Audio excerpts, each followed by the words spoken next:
Now Jeff Samardzija takes the ball for the Giants against a Nationals lineup that can put up big numbers. Led by 2015 MVP Bryce Harper, the Nationals have opened a big lead in the National League East. Samardzija will try to shut down Harper and the Nats as the Giants go for their third straight win. It's the Shark against the Nationals from our nation's capital next.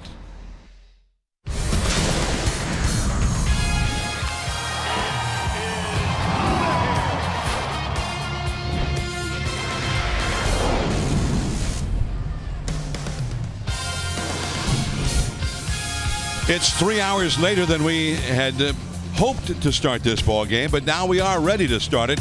It's the Giants and the Nationals in wet, humid Washington, D.C. Welcome to NBC Sports Bay Area, powered by Xfinity. Hello, everyone. I'm John Miller with Jeremy Affeldt. Dave Fleming will be along in the middle innings. Mike Krukow and Dwayne Kuiper are on assignment. And for the Giants, they were hoping to play last night, got rained out, hoping to play tonight. And after 3 hours of waiting around, Jeff Samardzija will get the call against Edwin Jackson. And for Jeff Samardzija, how do you stay focused? How do you stay ready to pitch through all that long delay? Well, both these guys are in the same situation. They need to try to not over-focus for this long delay. They had to both know the updates. They were both told what the updates were. The Nationals and the Giants have been updated. And now they know they have to go out and they've got to give it their best bolt and try to keep this team from using their bullpens, because it's going to be a quick turnaround tomorrow for both these teams. They need to pound the zone. The hitters are going to be swinging. They all know it's going to be a late night for them and an early morning. So now it's who can focus stronger, who has a more of a mental focus, and who can win a ball game quicker. So barring any further rain, this ball game is going to be going until almost 1 o'clock in the morning here, local time, with that day game tomorrow. The Giants and the Nationals ready to play ball at last. Lineups and first pitch when we return.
NBC Sports Bay Area is brought to you by Southwest. Yes to low fares with nothing to hide. That's transparency. By Toyota, the full-line automaker with the longest-lasting vehicles in America. Toyota, let's go places. By State Farm, protect the things you've worked really hard for with auto and renter's insurance. Talk to an agent today. By Jack in the Box. Come try the new $4.99 Smoky Jack Burger Combo with small fries and a small drink. Limited time only. and by the 2017 Jeep Cherokee with an EPA estimated 30 highway miles per gallon.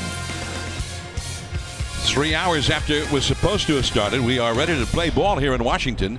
And although we waited out a long rainstorm, it is actually raining right now. Game time weather presented by the Santa Cruz Beach Boardwalk. Get to the beach. The admission-free boardwalk is open daily. 71 degrees, 13-mile-an-hour wind out of the southeast, and humidity 94%, and it is raining as we speak, just a light rain falling. Now the Giants batting order brought to you by Southwest Airlines. The Giants will have Span in center, Panic at second. Jarrett Parker's been a hot hitter. He's in left field since coming off the disabled list, hitting .417 with a homer and 5 doubles. Posey the catcher, Sandoval at third, Crawford at short, Pence in right hitting seventh, Ryder Jones at first, Jeff Samardzija the pitcher. All facing the right-hander, the 33-year-old veteran Edwin Jackson. And here we go. And that is in for a called strike, so better late than never. We are underway. And actually the official game time weather they announced at 73 degrees, so it's warmed up a little bit here. And officially a 3-hour and 1 minute rain delay. And there's a ball down the way. Although, actually, Jeremy, if you add in the fact that this game was supposed to have been played last night, about 27 hours and 1 minute. This is a really long game. we're not even an out in. We're 27 hours into it. 1 ball, 1 strike to Span, the former Nat, and just a little bit high. Chris Guccione is the home plate umpire. This field, not so long ago, maybe 45 minutes ago, was just inundated with water. The warning tracks were underwater, and the Nationals dugout was underwater along the first base side. They had to bring in a big hose and pump it out. Now Fardo was left into the outfield is Daniel Murphy, and that's off the Span, 1 away. Tonight for the Nationals, Edwin Jackson on the mound. 4.34 ERA, 29 innings pitched, 8 homers allowed. He just signed in June of this year, so he's a late signing. That's why his innings are down. High homer numbers though in 29 innings pitched. Featuring fastball, slider. Pretty much going to pitch with those 2 pitches. He's going to expand the zone with his slider. He's going to mix in an occasional changeup, curveball, and cutter. But he's going to mix it up on you. But as he's coming at you with a heater, and he's going to throw the slider at you to finish you off. Joe Panic, 264 with a 322 on base average. And the curveball he lays off. 1 ball and 1 strike. They put the tarp over the infield at, what was it, 6:45 thereabout, and it had covered the infield ever since. That curve off the outside, ball 2. Giants are facing a guy that was very tough on them last year as a member of the Padres. He was 2-0, and the Giants' batting average against him a year ago was 116. In one of the games he started against the Giants a year ago, he flirted with a no-hitter. That ball is hammered deep to right field, way back there. Adios, pelota. The game is underway, and it was a long wait, but Joe Panic starts it off in style as the second hitter of the game with a long home run. Bryce Harper just stood and admired it in right field. He never moved a step. He knew where it was going, and it is 1-0 Giants. Yeah, he's been hot lately. He's been swinging the bat a lot better, showing some power, and you'll see this fastball. He pretty much threw right over the middle of the plate, and Joe does what he does, and he just juiced that ball to right field. And he has a lot of power when he can turn and burn on a ball like that. He showed it right there. Harper, like you said, Harper didn't even take a step, I don't think. So here's Jarrett Parker. That curveball is too high. Joe Panic with his 7th home run of the year. And I don't have the stats in front of me, but I'm saying I think a large percentage of his home runs during his career have been hit in the Eastern time zone. In New York, in Washington, in Philadelphia. Joe Panic heads east, starts hitting the long ball. Well, the family shows up. Giants just pay to have his family flown out to San Francisco, John, every game. He likes playing in front of his family. And the fastball very high, 95 miles an hour. And he looked a little ferocious on that one, like he was not happy with himself. Happens. He's probably, and he knows that this game, he needs to pound the zone. And you got 3 infielders to the right of second. And a called strike. It's 3-1. He really, on that 2-0 pitch that he missed way high with at 95, he looked like he finally just, oh, the heck, I'm just going to rear back and fire it. And let's see what happens. Well, you sit around in the dugout or in the clubhouse for so long. If that rain delay, you want to get yourself going, and sometimes you almost got to snap yourself out of it. There's a little bloop, and that's in there. Base hit. So it's in reverse order of the old bromide, a bloop and a blast. This was the bloop after the blast. Defenders tonight behind Jackson from left to right. You have Lind, Goodwin, and Harper. From third to first, Rendon, Defoe, Murphy, Zimmerman, catching Matt Wieters, and pitching Edwin Jackson. And here's Buster Posey to face Jackson now. 1-0, Jackson. You can see there is rain falling, a light rain falling right now here in Washington. And I think when they took the tarp off, they got the field ready to play. They knew that this was liable to happen, but I think they didn't see anything major heading in. The major stuff has already been here and gone away. 0-1 to Buster. Major might be an understatement from some of the pictures you and I got up here. I mean, it looked like the end of the world was coming with those the clouds and the lightning bolts and the flooding. There was an old science fiction movie called Independence Day, with a big dark cloud went over the White House and whatnot. Pretty close. And it looked like that was happening in real life here tonight. It headed right in over the Capitol Dome out beyond left field from our vantage point here. And that misses low. So Buster has a count of 1 ball and 1 strike. Buster Posey begins tonight with a .321 batting average, which is 5th best in the National League. Buster with a .410 on base percentage. Among the leaders there as well. That's also 5th best in the league. Parker at first, 1 out. Look out. He buzzed him at 93 miles an hour. 2-1.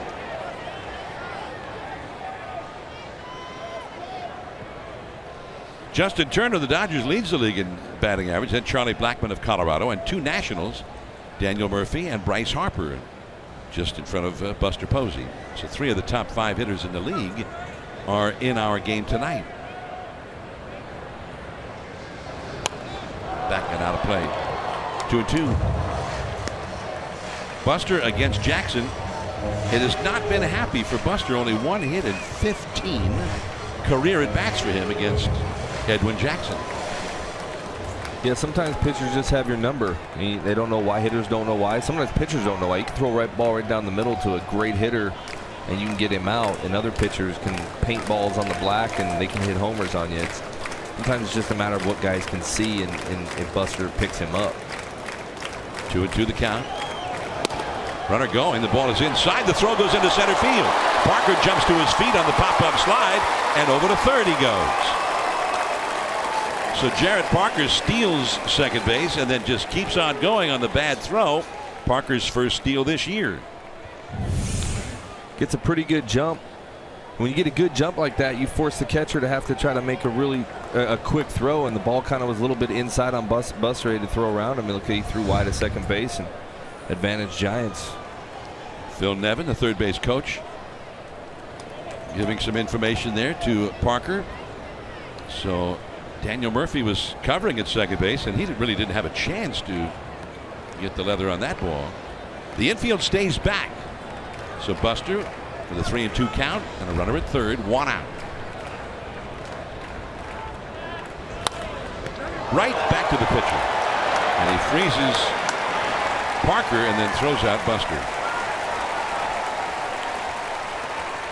2 down. Nissan keys to the game. Pitching. eliminate the long ball against against this Nationals offense. These guys can hit homers, and the Giants offense continuing to hit with runners in scoring position. Didn't happen right there. Joe Panik hitting his homer though, but you definitely, as a pitching staff right now, you got to try to eliminate the Nationals' power. They're one of the best, if not the best, in the National League. So here's Pablo Sandoval. Now, unlike Buster, Pablo has had great success against Jackson in the past. That fastball is too high. Pablo has a .500 lifetime average against him, 8 for 16 with 2 doubles and a homer. And also, for good measure, he also walked 1 time against him. Saw a little bit of frustration from Buster probably running up the line there. He knew that all he had to do is sac fly, and hitting it right back to the pitcher is, obviously the last thing he wanted to have happen there. But hopefully Pablo can cover for him and put a crooked number up on the board. Giants with a 1-0 lead on the home run by Joe Panik. 400-foot home run for Panik. 105 miles an hour off his bat, according to StatCast. Pablo was late on that high fastball. Nice behind in the count,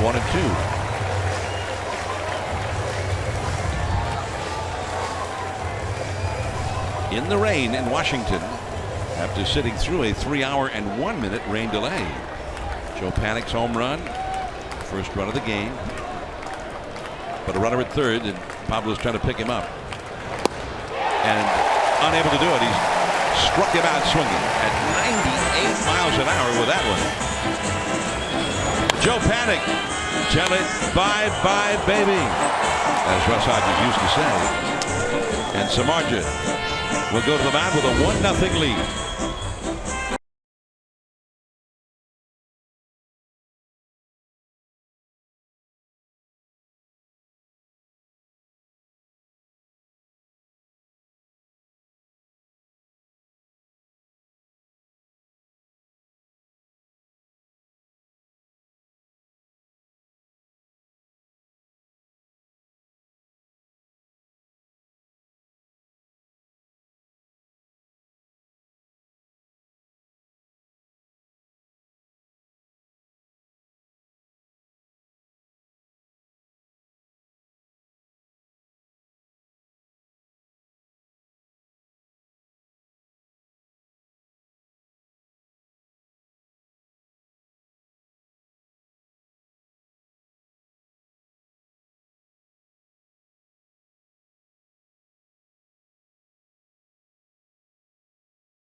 Washington. Let's take a look now at the Nationals batting order, brought to you by Southwest Airlines. Brian Goodwin leads off in center field. Wilmer Defoe, shortstop. Bryce Harper in right field having a huge season. Ryan Zimmerman, first base, another big season. Daniel Murphy having a spectacular year, hitting .329. Anthony Rendon has been extraordinary. Adam Lind, the veteran, he's also hitting over .300. It's 5 300 hitters in a row in the middle of the lineup. Matt Wieters is the catcher, and Edwin Jackson, the pitcher, bats ninth against Jeff Samardzija. The Shark, 4.75 ERA, 149 innings pitched, 22 homers allowed, giving up probably more long balls than he'd like, but he's a similar pitcher. You're getting kind of two similar guys. He's going to throw a lot of fastballs at you. He's going to expand the zone with his slider and throw his other pitches from time to time. I think that curveball should be utilized a little more tonight to offset his fastball, but he's going to need to throw a lot of strikes like he normally does, but he's probably going to have to hit the corners a little more because, like you said, John, these guys on the Nationals, they can hit balls a long way, and they have a pretty good batting average throughout their entire lineup. Really, really a meat grinder of a batting order for this Washington Nationals team. And they don't have all of their players even in the lineup right now. They've got some injury problems. And the first pitch fastball in there at 94 miles an hour. Called a strike. These young guys, though, coming off the bench, they've got to even their young bench guys that they just called up have done pretty good. They've combined for almost hitting 400. And this guy's one of them. Goodwin, they have, and Defoe and Sanchez, and 2 of those young guys are in the lineup. So it's not like they're going to make it any easier on Jeff tonight. Panic. And he got him. 1 away. Defense behind the Shark. Left to right. Parker, Span, Pence. Third to first. Pablo Sandoval just turning 31 yesterday. Crawford, Panic, and Jones playing first base. Buster Posey throwing down the fingers, blocking scuds for the Shark on the mound tonight.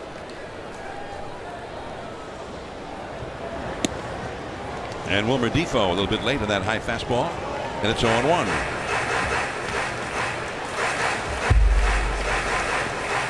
Pablo's energy doesn't seem like it missed a beat, huh, John? Since he left here the first time, he's come back. Seems like he's bringing some excitement and still smiling. Absolutely, and I think a lot of his teammates who are still with the ball club appreciated it. They enjoyed having him back. And he hadn't played a whole lot. He's been only playing against right-handed pitching, but Pablo coming in to play tonight, 4 for 12 with a couple of doubles. And a couple of rallies started when the Giants' bats were looking dormant in games earlier in the week. Key hits this week at AT&T. Sometimes just coming back to a team that you feel comfortable with in the first place helps revitalize you. You know, for whatever reason, he just wasn't feeling it in Boston. He comes here, maybe that little comfortability. He likes probably working with Bam Bam. Deep into center, and no. Barehanded off the wall by Span, and into second. There's Ryder Jones trailing the runner, and Defoe almost hit a home run to the big part of the yard. The ball carries a little bit out there in that triangle. That ball was up and he got extended, but this is what we were talking about. These young kids at the top of the order have come up and they've played very, very well for them, and they can cause some problems. And that's some of that power that you're seeing all the way around from this lineup was shown just now. Teams also, the Giants are, I think, 3rd in runners in scoring position hitting. I think the Nationals are, I think, 2nd. I think so. They have one here. This is where you have to be real careful, and this is a guy that's very, very dangerous. Try to limit the damage. Bryce Harper, one of the outstanding players in the game, still only 24 years old. And over the top of that cutter, and the count is 0-1. Harper, 327, 29 homers, 27 doubles. He's got a 420 on base average. His OPS is well over 1,000. 900 is outstanding. He's 1,036. Definitely a very talented player and young, and he's accomplished a lot. He has a chance to be one of the better ones. That is rake foul right in on his hands. A breaking ball at 82 miles an hour. Harper hitting .352 himself with runners in scoring position this year, and the team has hit over 300. The whole team as a group has hit .303 in these clutch at-bats. Very good. You're seeing these guys wipe their bats off a lot. It's still raining, and they've got to keep them. They've got to keep the bats from slipping out of their hands. They're trying to get good grip. Sometimes guys wear different gloves, almost like wide receiver gloves, that kind of get some grip on the bat. You're seeing Harper there trying to wipe his bat off quite a bit. Along the left field line, that is twisting back and into the crowd as Parker gave chase. And somebody caught it out there. Well done. Giants ahead 1-0. A runner at second. The power is up. Harper, Zimmerman, Murphy, Rendon, Lind. Once you get into the power, you stay in it for a long time. Yeah, it's almost like the old 90s, early 2000 Yankee lineup. It seemed like there was never a break in the lineup. Every guy kind of all hit the same. They all have a chance for power. That is a great save by Ryder Jones, and he just got Harper, and Harper is down, clutching at his left knee. Yeah, that's not a good sign for the Nationals, because this is a team that's been winning. And that's their 3-hole play. It looked like when he hit the bag, he might have hurt his knee. It's almost like his knee blew out when he hit the bag. Dale Gilbert is the head trainer for the Nationals. And I just hate to see this. And there's Dusty Baker. Yeah. Dusty can't believe it. He knows that this is a big player for him. And sometimes the back of the knee could be a hamstring and the low back could be a calf, but it looked like he was grabbing the front of his knee. Stretch it out. That also seemed to cause him a great deal of pain. I have to wait for the replay, but I kind of took my eyes off the play. It didn't look like Ryder hit him. It almost like when he hit the bag, right? And here's a look at it. Looks like he was trying to. Looks like he slipped on the bag and man.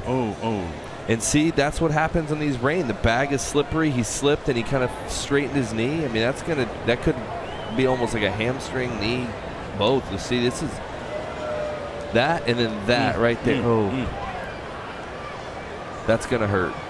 And Dusty, some of the stuff going through his head right now too, as he's grabbing his head. It's like, we're still playing out here in the rain. We're trying to get this game in, and now I got a player just got hurt because he slipped on the bag. And it's a key player for them too. The bags are sort of made out of vulcanized rubber. The Hollywood bases, when they're not bags. Yeah, very hard. Yeah, they're hard. Yeah. And there, he tried to put pressure on, just couldn't do it. But if that's how you're walking off, that's not a healthy sign for these guys for the rest of the year. The hitting coach, Rick Shue, number 39, the trainer, Dale Gilbert, assisting Harper. Man, he is one of the brightest, most spectacular players in the game. Just hate to see this. And that is something in that dugout that just cast a pall over everything. So the play itself, it was Ryder Jones making a spectacular play to rob a double from Bryce Harper. A run would have scored.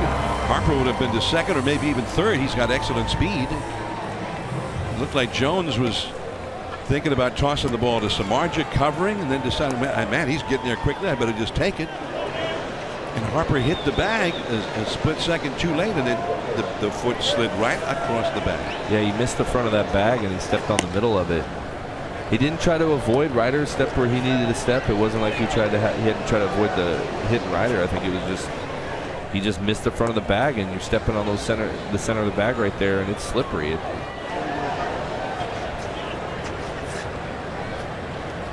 And this crowd is so quiet now. Again, see, he misses that front of the bag and man, just steps around the front. That's there was no slow up there coming to the bag. He was trying to beat him to the bag right there. And that's a lot of energy getting pushed through that knee. The veteran Zimmerman at the plate.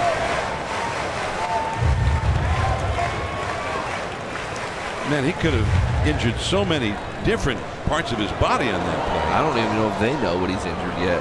Yeah, you're right. It also looked like he might have twisted his ankle. He landed on his shoulder. He could have come down hard on an elbow, rib cage.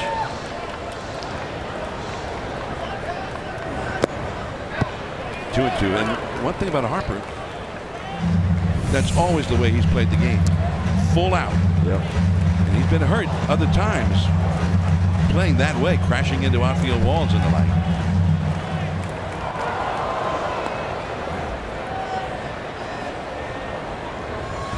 But it was the area around the knee that he immediately grabbed. Number third, two down.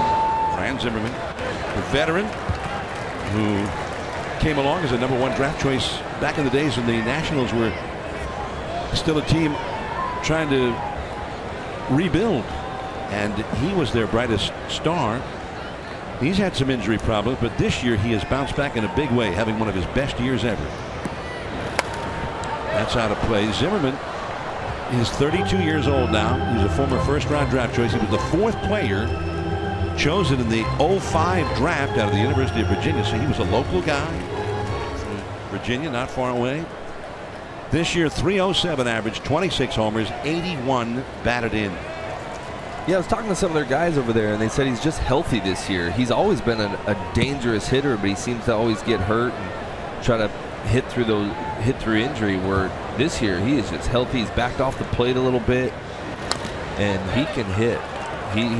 He's having power. He set the RBI record the other day. I mean, he's just having an all-around great year. And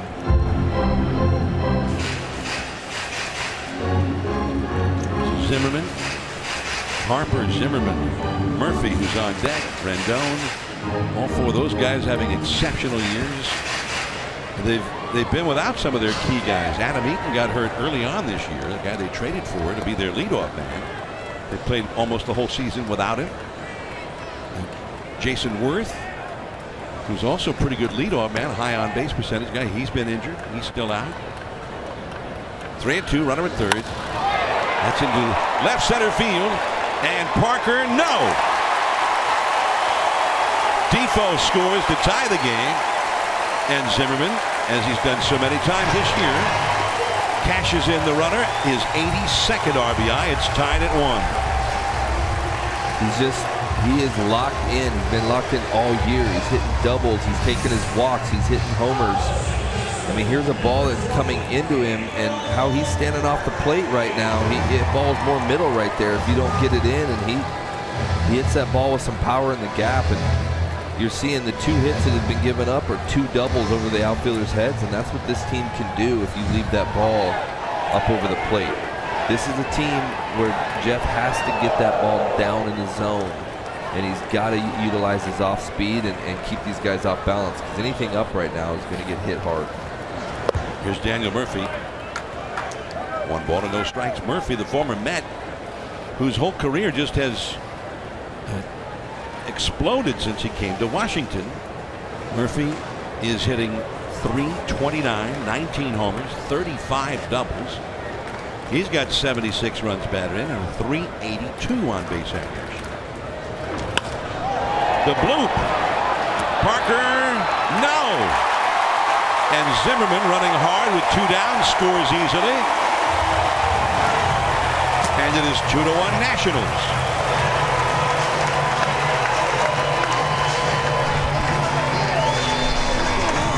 It's like a ball that he left up again and left it up enough where he could just fight it off and bloop it out there. So he's been up this inning a little bit. He's throwing that high fastball, and it's just carrying too much. Buster wanted it away. He left it up and in, and he just got enough where he could muscle it right over third base and drop right in front of Parker. Well, you were talking about how well they've hit with runners in scoring position. Zimmerman, who got the 2-out double to knock in a run, was hitting .309 in those situations. Murphy hitting .420 this year with runners in scoring position. So he alone had been one of the best in the league, in the game, in those clutch at bats. They just have an approach. They have that power approach, but even like a Murphy in that situation, he just kind of kept his hands in, and he just fought that ball off as best he could. Rendon, a soaring fly ball to left. Still back is Parker at the wall. Wow. And the inning is at an end, but the Nats get 2 runs. After 2 are down, they lead 2-1.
The Phillies join us at AT&T Park Thursday, August 17th through Sunday the 20th.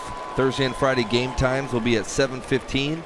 Saturday the 19th, there's a special 6:05 p.m. start. And Sunday the 20th, enjoy summertime baseball in the Bay with a 1:05 start.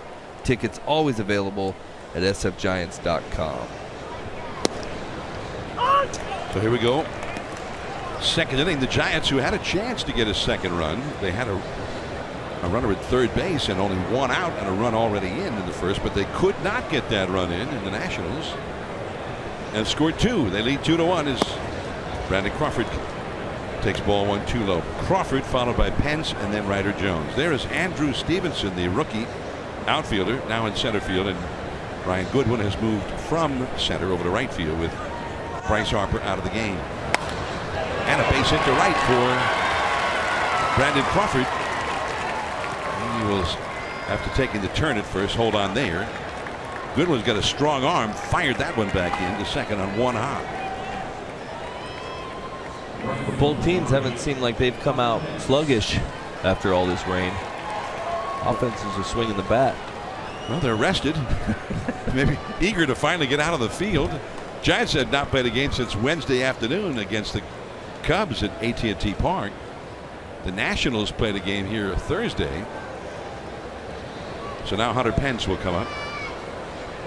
Pence is swinging the bat much better and hitting for some power. He hit a couple of home runs on the homestand and a home run in Oakland before that. Or I beg your pardon, hit a home run in LA before that. Pence 10 home runs is all for the whole season, but 3 of them have come in the last week and a half or so. Ryder Jones is on deck. Giants had 3 hits against Edwin Jackson so far. First baseman Zimmerman on the bag with Crawford. Big swing and a foul over the screen, out of play. Tomorrow, the day-night doubleheader. The first game will start at 10:05 Pacific time. 9:30 tomorrow morning, Giants pregame live here in NBC Sports Bay Area. And then the nightcap of the doubleheader, the second game, at 4:05 Pacific time. There might be a lot of coffee consumption tomorrow, John, starting early. Up here in the booth? Yeah. Yeah, that'd be a shock. So the Giants, we sat through, what, a 2.5-hour rain delay before we got word that it was called off last night. So what's that, about 150 minutes? And for Jeremy, it's about a cup of coffee for every 5 minutes, I guess. Yeah, that's about right. That's about right. Oh, man, I had a hard time sleeping last night. I couldn't figure out why. Yeah. What's wrong with me? Tonight we actually had a longer delay, and then we actually started. Hunter Pence with a 2-ball, 1-strike count. Crawford, the runner at first. Pence into center field, base hit. Crawford will stop at second as Stevenson charges that one hard. 2 men on with nobody out. Now our Togo big play, the Togo's way. This is runner at third, a 1-run lead, 9th inning, 2 down, and he saved the game against Miami on Thursday. That was D. Gordon hit that ball. If he doesn't get it at all, it might be an inside the park home run. Certainly the tying run would have scored. I don't know, with the speed of D, I'm thinking that's an inside the parker, because he had to go lay all out, and that ball was going to head to the corner, and there's no way the center fielder could have got over in time. That kind of speed, that big play. You saw Doolittle's reaction right there. It was pretty excited. Togo's big play, the Togo's way. Here's Ryder Jones. 2 men on, nobody out. That's too high. Giants with 4 hits already. The pitcher, Jeff Samardzija, is on deck. Ryder Jones hit a home run earlier this week, helping fuel the Giants' comeback effort against the Chicago Cubs.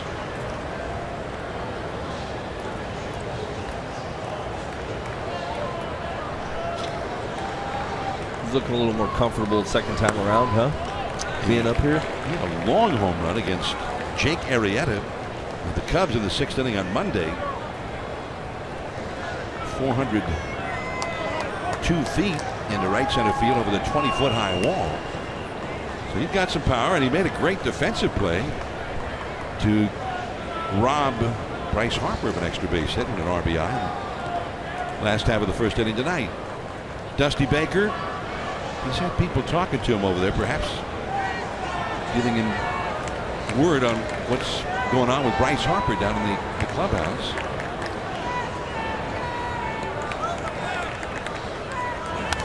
And that's back out of play. 2 balls and a strike.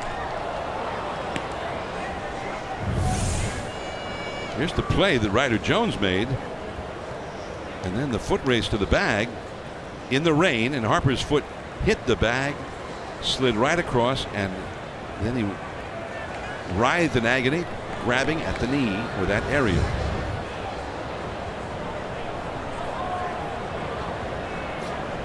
Two and one the count. 2 men on, nobody out.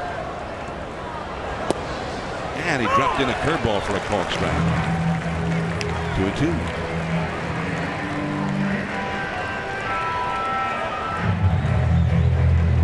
I'm sure these left-handers of the Giants are going to talk, but it seems like when he likes to throw his curveball, it's to them. You know, like the slider, it seems like he's throwing a lot to righties, but he's throwing that curveball, backdoor curveball too. I saw him throw to Panic a few times. It's kind of the thing you want to do as a hitter when you go back, is just kind of talk to each other. Especially a guy that faced you pretty good, pitched against you well, and he's done some good damage to an offense like the Giants. These hitters need to go back and talk to each other. When you see a certain pattern, you want to try to expose that as much as possible. The Giants used to have that reputation around the league as a dugout full of guys who were talking to each other and said, hey, this is what he did to me, and look out for that. And the feeling was from other pitchers that what they were trying to do was common knowledge for the other hitters very soon after the game started. That is strike 3 called. He got him looking at a fastball to the inside, and I guess Ryder Jones thought maybe, what, too far inside? Well, he set him up with those curveballs away and got him leaning, and he put a that little, almost looked like a cutter right there, had some spin on it, but he put it right in the upper quadrant, and I know Ryder didn't look like he agreed with it, and it seems like it looks a little high right there, but on the strike tracker there, it looked like it was a strike on the upper part of the zone. But that's a tough pitch to hit when you're seeing curveballs and you throw that cutter in on the hands a little. It's tough to pull the trigger on that, so sometimes you have to tip your hat. Now Samardzija showing bunt. It goes foul. Runners at first and second, trying to bunt the ball and make the third baseman field it. Rendon, for his part, he's trying to lay back in case the pitcher can come off and pick it up, or the first baseman can pick it up, maybe have a chance to get that lead runner.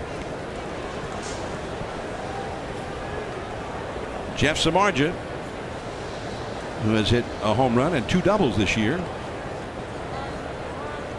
He's not bunting, and it's down and away.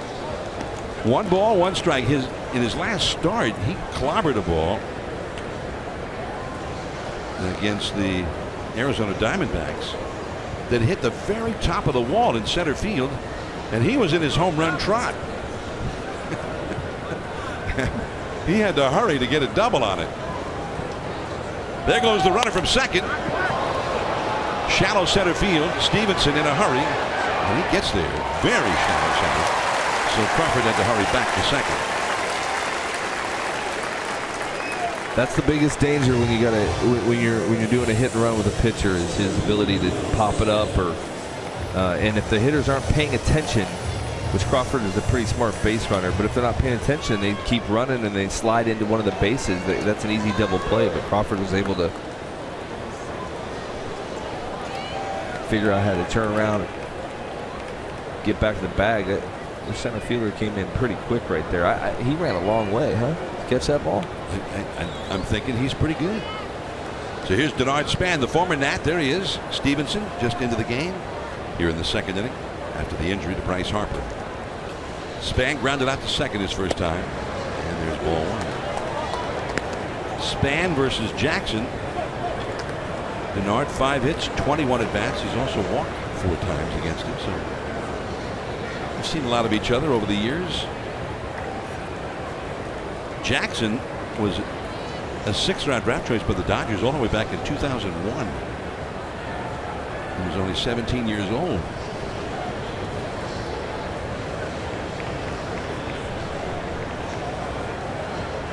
Two to 1 Washington. 2 on, 2 out.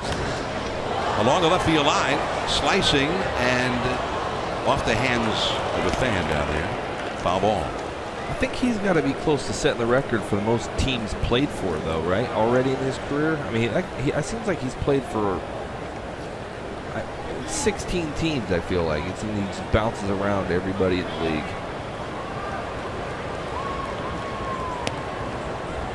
Yeah, I think he's back here with Washington. He was a Nat back in 2012.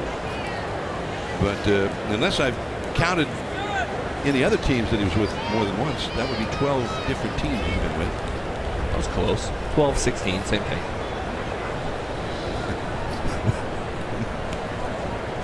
Well, I'm sure it feels like he's been with more than anybody else. Nobody covering at second base. And with nobody anywhere close, Crawford doing exactly what he should be doing, which is get a huge lead. Why not? Who's he going to throw to pick you off? Shifts will allow for that. They'll allow for. There's 2 outs. They're playing that heavier shift, knowing, hey, just get him out. Strike 2 call. High fastball.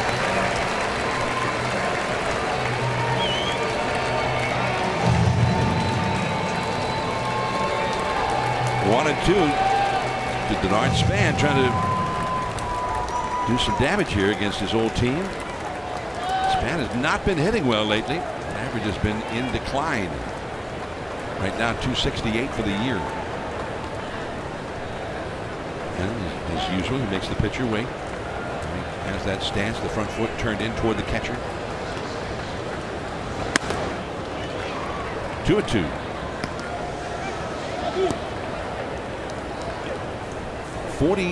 Three pitches thrown now by Jackson in these first 2 innings. The Jets have made him work hard. They have 4 hits against him, but just the 1 run. Jets have not shown any of that hitting with runners in scoring position magic, which they've done so well here lately.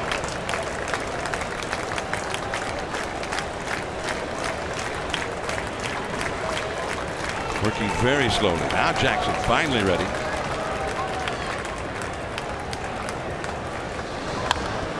Back out of play. Jets 0 for 4 so far with runners in scoring position in their at-bats, which we define as a runner at second or third or both. The Nationals, for their part, they had 2 hits with runners in scoring position in the first inning. Both with 2 down, 2 for 3 in the inning. Bats.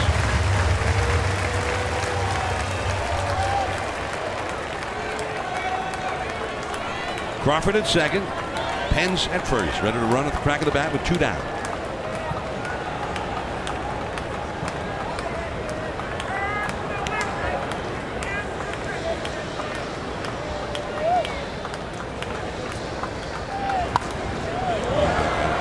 It's almost like Span makes Jackson wait to get his stance and whatnot.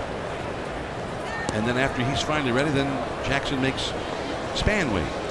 This is what we were talking about. We were talking about a little bit in the rain delay last night on my 6th cup of coffee. I was talking about how these guys just take forever to throw a ball.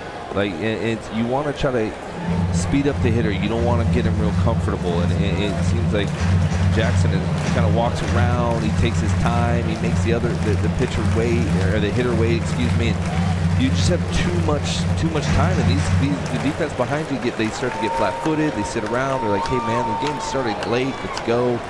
And you want to keep your defense on their toes because it's hard enough to keep yourself going on rain delays as is. Taking too much time can frustrate your defense a little bit. Now Jackson was going into his set position as Span was asking for timeout while he got his stance all situated. So the plate umpire, Cuccione, walked out from behind the plate. Now Jackson was ready to do it again. And every time he does that, then Span says, wait a minute, timeout.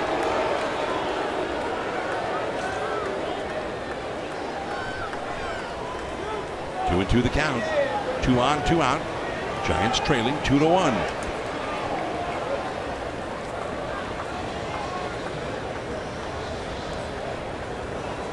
There goes Crawford from third, or to third, as the ball is bounced foul. Pence also, once Crawford broke, then Pence broke to second base. It's almost as if Jackson is so focused on this battle of nerves with Denard Span, he's not paying any attention to Brandon Crawford. Crawford got a huge jump. Denard's almost like distracted him at the plate. Like you said, he's almost so locked in on the whole cat and mouse of who's going to call timeout first. Everybody else is running around on it. When he spun around, nobody was covering.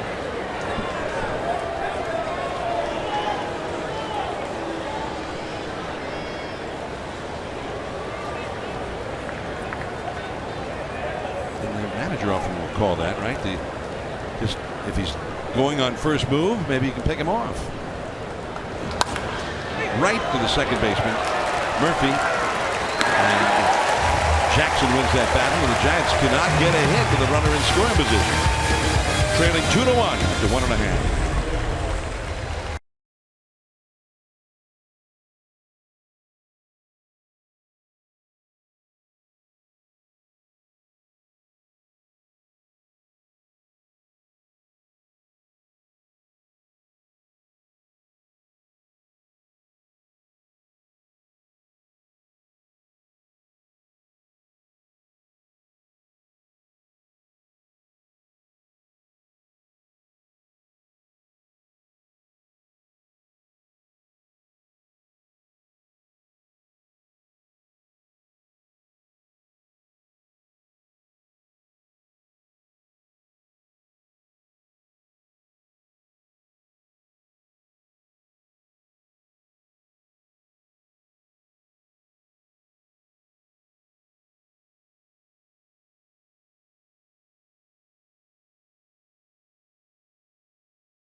Four dealers, top of the 18th inning. October 2014, game tied, and Brandon Belt launched one into the second deck. That was against Tanner Roark, and the Giants, in a 1-1 tie, suddenly were ahead 2-1, and that was the winning run as the Giants went ahead 2-0. A shocking turn of events here in Washington, because everybody kept saying, well, the one series that we really don't talk about much because it's such a blowout in the making is the Giants and Washington. And yet there they were in the best of 5. The Giants were going home ahead 2-0, and they were stunned here in Washington and maybe all around the baseball landscape on what the Giants had done. Yusmeiro Petit, one of the heroes of that night, he pitched 6 shutout innings out of the bullpen. Yeah. And he got the win. As Dwayne Kuiper said that night, Tim Hudson, the starter, and Yusmeiro Petit out of the bullpen both had quality starts. Yeah. This is Adam Lind, excellent hitter. The Giants have the overshift on for him. Nobody anywhere near third base.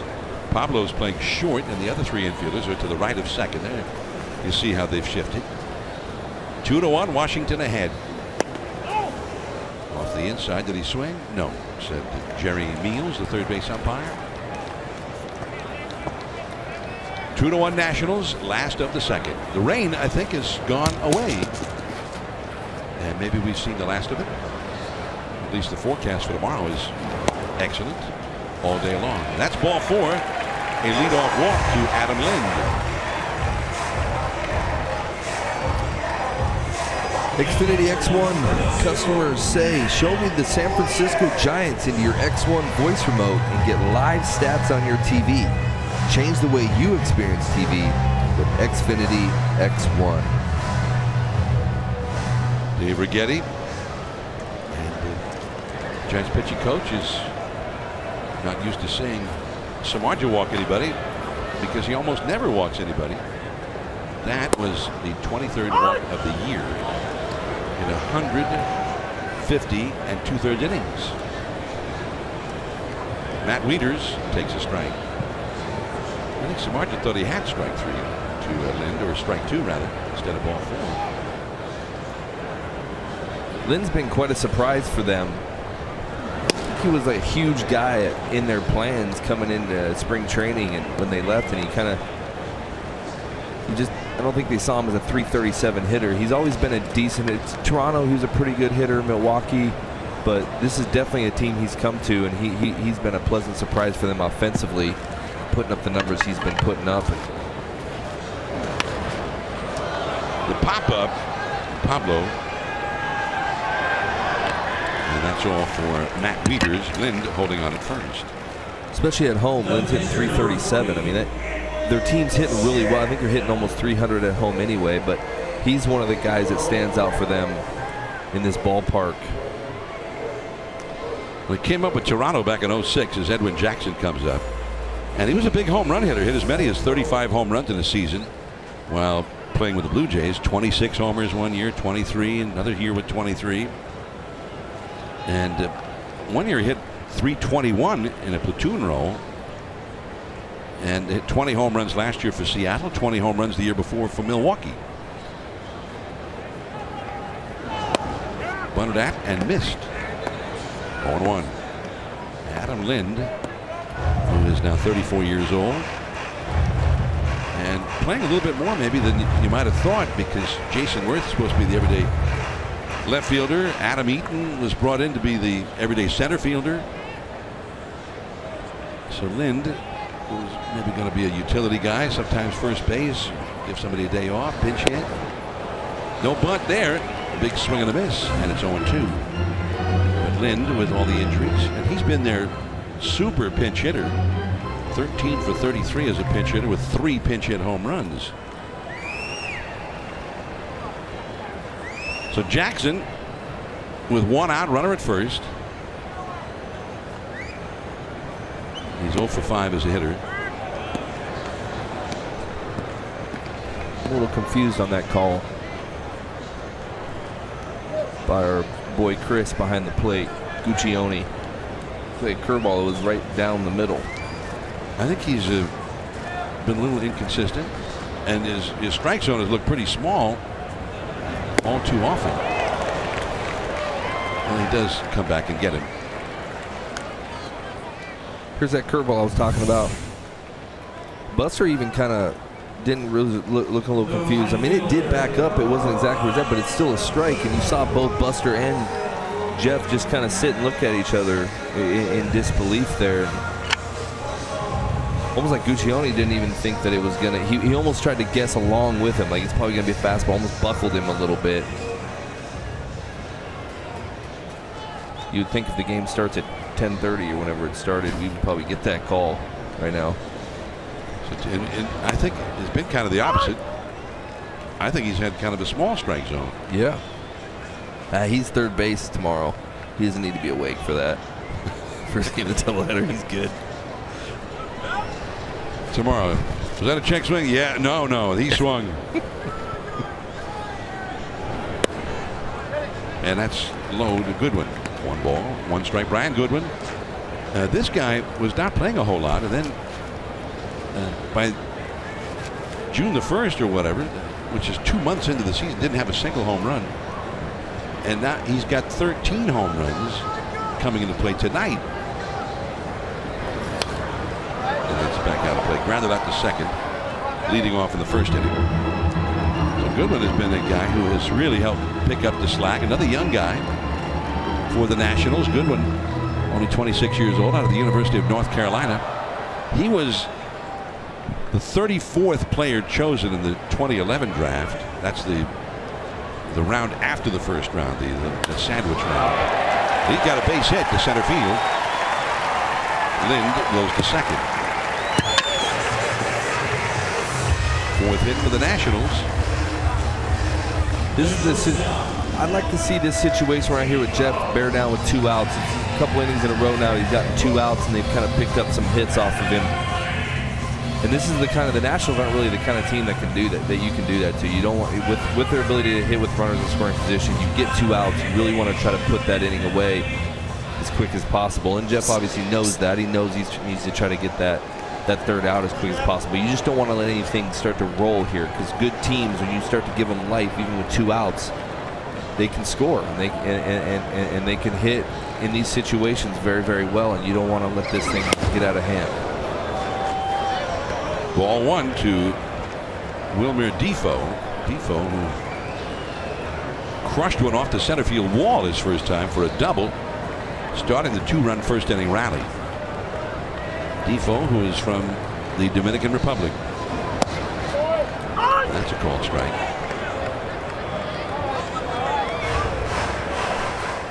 Arizona leading the Cubs in the desert 6-0 in the top of the 9th inning on the out-of-town scoreboard. Milwaukee beat the Reds in 10 innings. That one will go back out of play behind the Giants dugout. The Cubs, at the start of the day in the National League Central, were just 1 game ahead of the Cardinals. The Cardinals beat Atlanta 6-5, so it could be that the Cardinals, who this evening won their 8th straight game, will be in a virtual tie for first place with the Cubs at the end of the day, which is rather remarkable considering how far down the Cardinals were just 8 days ago. 2-2 the count. The Brewers, with their win tonight, they snap a 6-game losing streak. The Brewers were 3 games back of the Cubs, so if the Cubs lose that game, they're trailing 6-0 in the 9th, and the Brewers will only be 2 games out. Brewers are making a push. Neil Walker, they're trying to start to build their team to kind of do it. They didn't do much at the trade deadline, which I kind of was confused about, but now you're starting to see that they're kind of getting some life here coming into August, and it's going to be a pretty tight race in that Central. You're going to start seeing teams trying to get that post-wire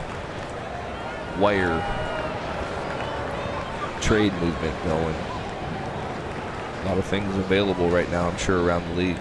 There go the runners, and a ground ball foul. So nothing is happening very quickly in this game.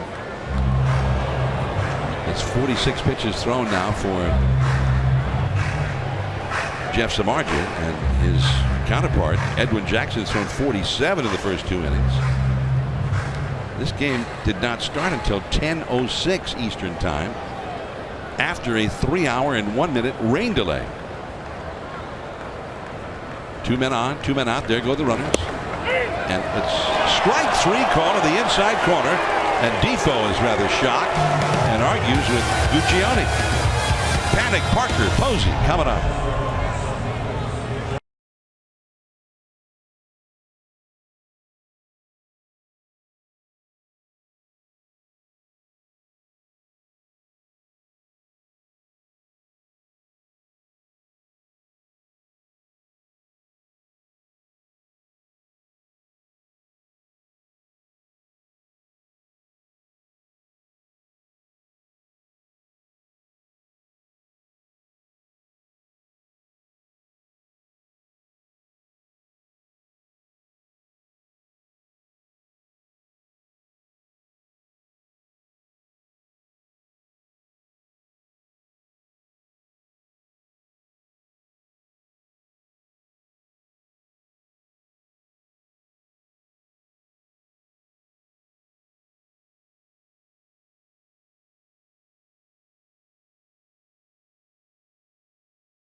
August the 17th, that's this coming Thursday, through the 20th.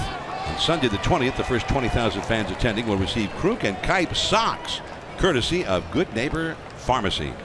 They're the perfect pair. Tickets always available at sfgiants.com. I have a feeling the Kruk and Kipe socks are going to be huge. I'm getting a pair. I mean, what if you like, say, Kipe more than you like Kruk? Maybe, let's say, you like Kruk, but I like Kipe. We could trade. We could. Or I could just turn one of them inside out. I'll just turn Kiper's sock inside out where Kruk goes. But maybe I want Kipe socks on both of my feet.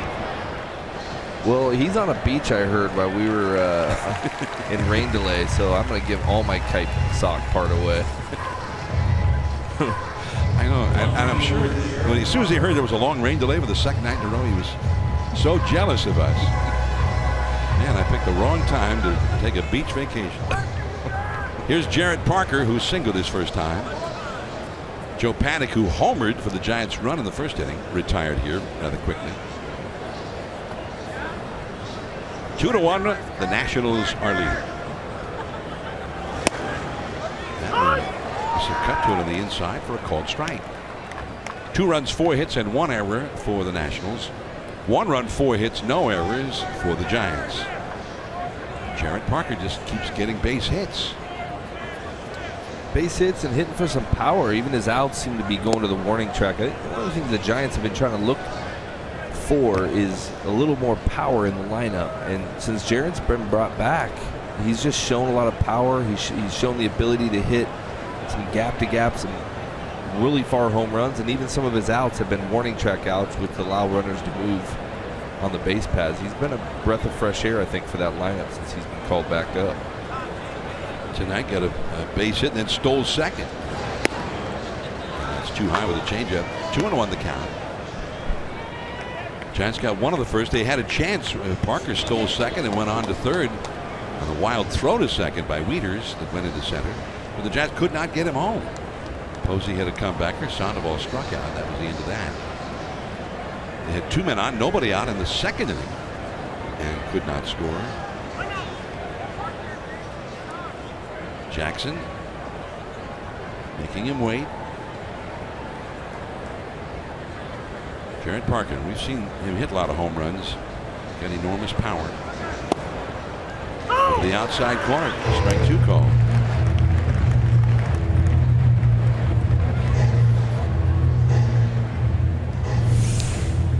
Parker didn't really like that last pitch. Looked like it was almost like a backup cutter that he kind of threw, and it did catch the corner. But those are the kind of pitches that fool hitters, because it starts out with that kind of spin so far away from him. They're like, how could that be a strike? And it comes back, and that actually backed up too, and he swung right through it. 2 down. You can now stream the Giants on the go on NBCSportsBayArea.com and the NBC Sports app, presented by Honda. 2 down, nobody on. Buster Posey will come up.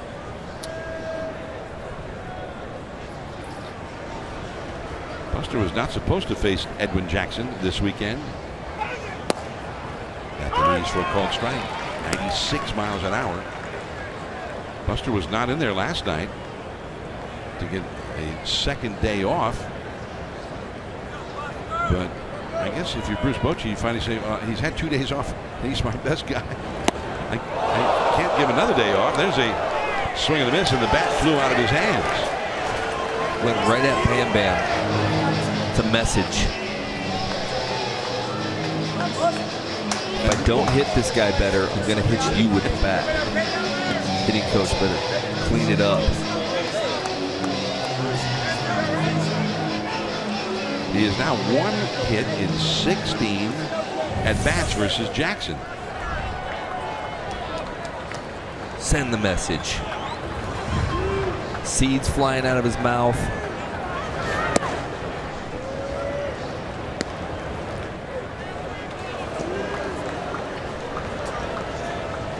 Hang loose, Sir Bam Bam. Sometimes guys are huge in their home country and whatnot. say he's like royalty in that. But Bam Bam is literally royalty. He was knighted. Sir Bam Bam. 2-2 to Buster Posey. He knows every language of the world. Where he's from, Curacao. You have the was it Papiamento? English, Spanish, Dutch, Japanese. Japanese too. Yeah. I heard him order sushi the other day. It was phenomenal. Well, But and he played in Japan. Yeah, he told me his when he played in that country, he wanted to learn. It made it a lot easier to communicate, to move around, to talk to your teammates, and he's a very, very smart guy. And when he talks to Tyra, one of the bullpen catchers down there, they'll talk to each other, Haro or the massage therapist, and it's pretty impressive. 2-2 to Buster, fighting it out here with Jackson. And he laid off that one. Hard breaking ball, 90 miles an hour with some late break to it.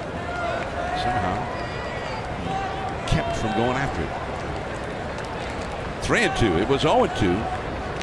And it was that second swinging strike when the bat flew out of his hands right over toward the hitting instructor, Anthony Mullins. Since then, Buster has turned this one around. Maybe Bam Bam gave him a tip when he handed him the bat back. And he gets a walk. With 2 down. Pablo Sandoval coming up, and now here's our Jeep drive of the game. It was here, game 2, 2014, top of the 9th inning, 2 down, and Pablo slashed one into the left field corner. That tied the game off Drew Storen.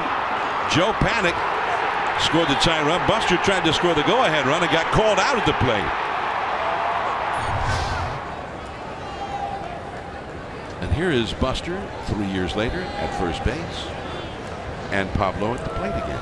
Was he safe? Did we ever figure that out? They didn't have the replay in those days. Did they? No, they had it. They had the replay? They did. In 2012? Because no, this is 2014. Oh yeah, they did have the replay. So we saw it in the World Series, right. Game 7. That's right. When you weren't on the mound. 0-1 to Pablo, who struck out his first time, and really he got overpowered by Jackson. He blew him away with a couple of high-velocity fastballs. Second baseman Murphy out onto the outfield grass for Pablo. And it's back to the backstop. 0-2. That was the 9th inning of that game. Zimmerman just destroyed the Giants, and then he walked Joe Panic, and they took him out. I think everybody cheered when they took him out. Like, oh, this is awesome. Not in the crowd, but in the Giants dugout for sure. Yeah. All the Giants players were giving high fives as they were taking him out of the game. Giants were trailing 1-0, and they did tie the game. And they almost went ahead, as you saw. Buster Posey had waved home, and not quite. Although, yeah, Matt Williams was the manager. He's one of the pregame hosts right now for us, pre and post. He's probably listening. He's on tonight. I just want to thank him for the entertainment when he got thrown out. It was a quality toss when I was pitching. He delayed the game for about 17 minutes. He was arguing, screaming so much, but I really enjoyed the toss. It was a good one. it was that in that game? Yeah, he was arguing a strike 3 call. I thought it was a strike. None of their guys did, but it was a huge strikeout call for me. I was very excited about it. Matt Williams gets tossed, and it was a good one. And Pablo down on strikes for the second straight time. He's had great success in his career, but he is not repeating that here tonight. Samardzija back to the mound.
at AT&T Park.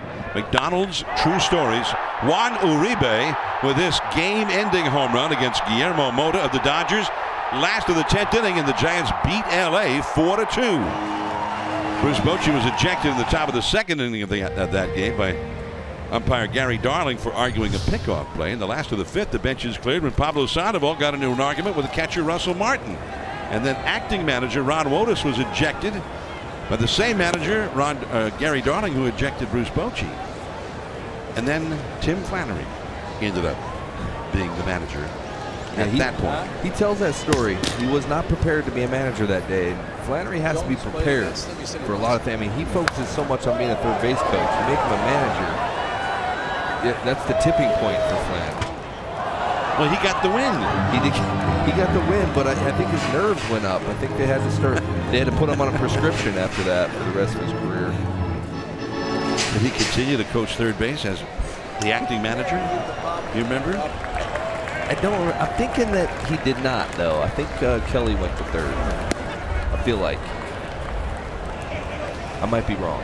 Andrew Stevenson is leading off here in Bryce Harper's spot. Harper had to lead the game after seemingly an injury to his knee in the 1st inning. Now the count is 2-2 to Stevenson. What a wild game that was. On this day, 2009, that's 8 years ago at AT&T Park, the Giants with a walk-off win over the Dodgers. And that is all for Stevenson. 3rd strikeout for Samardzija.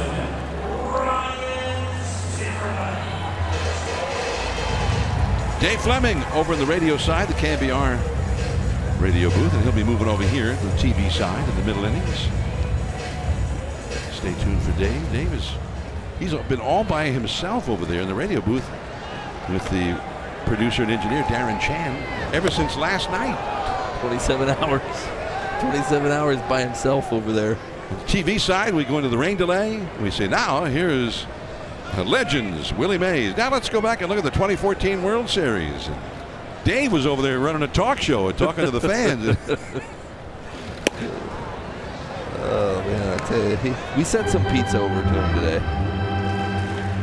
We got so bored up here. I did takeout pizza. We started bringing pizza up here, and we felt bad. We sent a couple pieces over to him. I mean, I didn't eat the pizza, John. I didn't eat the pizza. I just ordered it for everybody. I didn't eat it. That was yeah.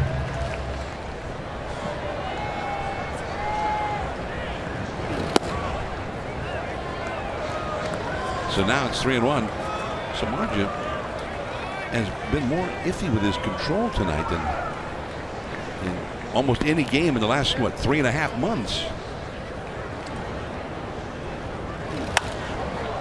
As Zimmerman pops it up, Ryder Jones, 2 down. That can happen. You sit around for that long and you wonder, you start to almost think, is this game really going to happen? They can say, hey, there's a window and all these different things, but you're looking out, you're going to check out there, and you're seeing the field from the cameras inside. There's flooding everywhere, and it just starts to wear on you, and almost like you don't prepare like you normally do. And it's not like he necessarily kind of gave up on pitching tonight, but it's natural subconsciously to maybe not have as much of a routine, to have much of a focus, and you've got to try to find that rhythm and find that normality that maybe you're not feeling like you felt the last few months, and it can affect your command from time to time. Daniel Murphy now, and a changeup misses. Murphy hit a little loop along the left field line that fell in for an RBI single in the 1st inning with 2 down. That run is the one by which the Nationals lead the game, 2-1 in the last of the 3rd. It's at the knees for a called strike. Some cut to it. 1 ball, 1 strike. All of the scoring of the game occurred in the 1st inning. Panic hit a home run for the Giants with 1 out for a 1-0 lead. But in the last of the 1st, a 2-out double by Zimmerman tied the game, and then Murphy's 2-out bloop single brought Zimmerman home to put the Nats ahead. 2-1 the countdown. Dangerous hitter Daniel Murphy. One thing that I guess that he's doing differently as a National, he's one of the guys who's adopted that idea of getting real close to the plate. Justin Turner with the Dodgers, another former Met, who went on to bigger and better things after he left the Mets. Murphy was a regular with the Mets, but he was a good hitter. But since coming to Washington, he's become an all-star. He's become one of the top hitters in the league. Yeah, and you wonder why that is. I mean, he's basically in the same division he was always in. It's not like he's seeing anything different. And sometimes it's just a coach maybe that has said something to you, or an approach, and a lot of times when you have everybody around you hitting 300, your protection's pretty good. You're going to get more pitches to hit. He's shown I mean, last year, did he win the batting title? He was close to it. He held it for so long. I think he won the batting title last year, did he not? He was hitting, I swear, he hit 350 all the way through September. Is this our trivia question for the night? I got one for you for tonight. Remember? I told you about that. I'm going to give you one. He hit 347 last year. It's a good guess. I said 357.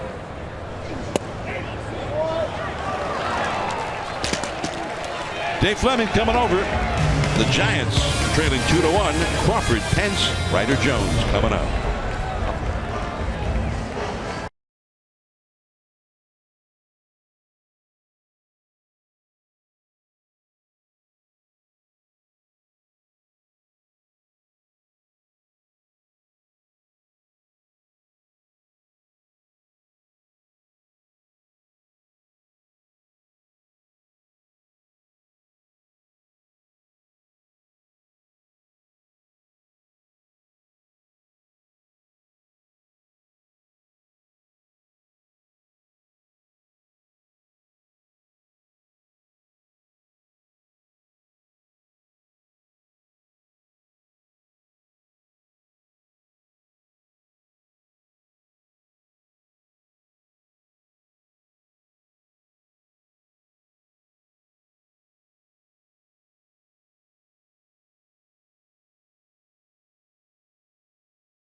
th special day.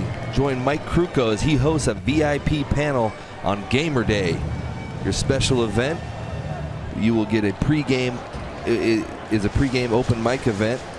You get a Giants gamer beanie, a ticket to watch the Giants take on the Phillies. Visit sfgiants.com/special events. You have to have a ticket to receive your beanie. Should be an awesome day. Mike Krukow. And joining me after 48 hours in a little tiny radio booth, Dave Fleming. I feel like I have a bit of social anxiety disorder. I haven't talked to another human being in days. Well, the room's kind of padded in there. Yeah, I was bouncing around all right.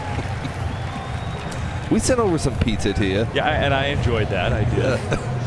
I ended up, I mean, cause I felt a little bad for Marty Lurie because on the radio side, right, we go into rain delay mode. Marty takes over.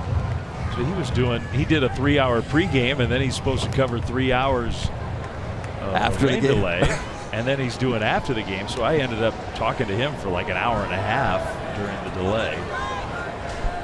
So I did actually speak to another human. I wasn't looking at him. That's good. Yeah. Well, I think I've heard every John Miller story that he has. He emptied the bucket. He just dumped it all on us. Yeah. We got Al Oliver. We got the White House visit. We got Hamilton. We got Mickey Mantle stories. Okay. I mean, we had Those are good ones. Yeah, we were even starting to put our phone in the loophole binoculars and take pictures of the Capitol building. We were having a good time in here. We were doing all kinds of stuff.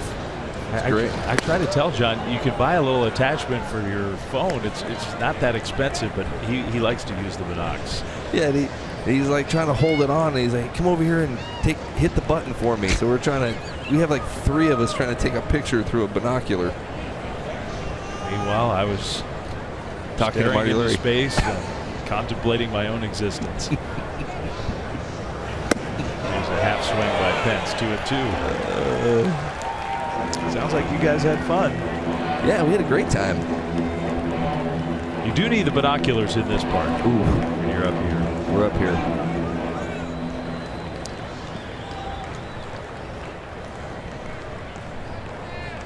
I continue to be amazed by Edwin Jackson. Struck out Hunter Pence swinging. I mean, how is it that the Orioles, who can't find a pitcher, just dump this guy? He's throwing 97 miles an hour. Yeah. I mean, how would we know? We're up here. I mean, it's a great view. It looks fast from up here. Well, you get Edwin's down there. Hold on. Down below. The Capitol building's up that way. You can kind of see it in the corner. I'm pretty sure that me talking about the game like this, everything's real close. Ryder Jones takes a called strike.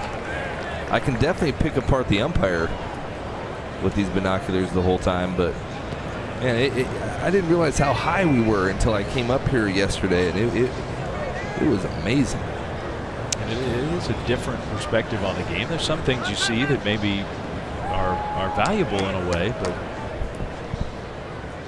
the details of the game can kind of get lost up here. And it definitely doesn't look like, for you guys down the field, as fast as it does. Yeah, there we are. Yeah. Hey. See that big old arm? That's Jeremy. Yes, we were told the truck that we're higher than a few of the lights. Yeah, you see the lights over there? We're definitely higher than those. We are definitely higher. I decided to walk. I didn't want to wait for the elevator. And I said, I'll just walk. It's 5 floors. It's not 5. It's 8. There's a couple other weird letter number floors in there. Into the defense, Ryder Jones, and the Giants go down in order. Well, we'll be walking up and down the stairs a few more times tomorrow. Yeah. We'll get 2 more here from DC. 2-1 Nats.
NBC Sports Bay Area is brought to you by Amici's East Coast Pizzeria.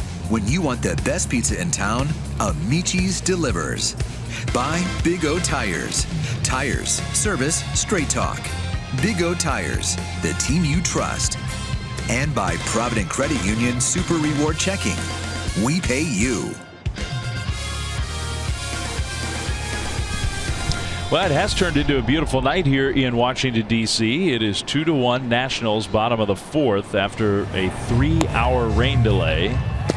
Jeff Samardzija, Edwin Jackson, and really longer than that when you consider last night was a rain delay too. We got postponed last night because of rain. Tonight, so much pressure just to get the game in. This is the Giants' only trip to D.C., so we waited and waited, and now we're underway. And the Nationals with a definite sense of discouragement, fear hanging over the ballpark because of what happened to Bryce Harper early in the game. We all are hopeful that it's not as bad as it looked. Yeah, we haven't heard anything. And we will not. The Nationals, I think, are the only team that has like a football. They do not disclose injury news at all in the middle of a game. They just don't do it. Oh, so that's a policy for them. Their GM will not allow their clubhouse or PR folks during a game to release any kind of injury info. So that, and there's Mike Rizzo. I'm sure he's getting as much up-to-date info as possible right now. And he's done a great job building this team. But you can imagine his stomach was turning when he saw what happened to Bryce Harper. Rendon hits one well to center field. Span, just enough room. And look, we're not doing this just to replay it for everybody, but in case you missed it, with the base a little wet, this is what happened in the first inning. It's hard to look worse than that. Yeah, the main thing with that is he's such a big, strong guy, and he was at full velocity on running because he was trying to beat that ball out. So to hit the bag and slip like that, I mean, there's a multitude of injuries that could have shoulder, anything could have happened from that right there. He's a big player for them.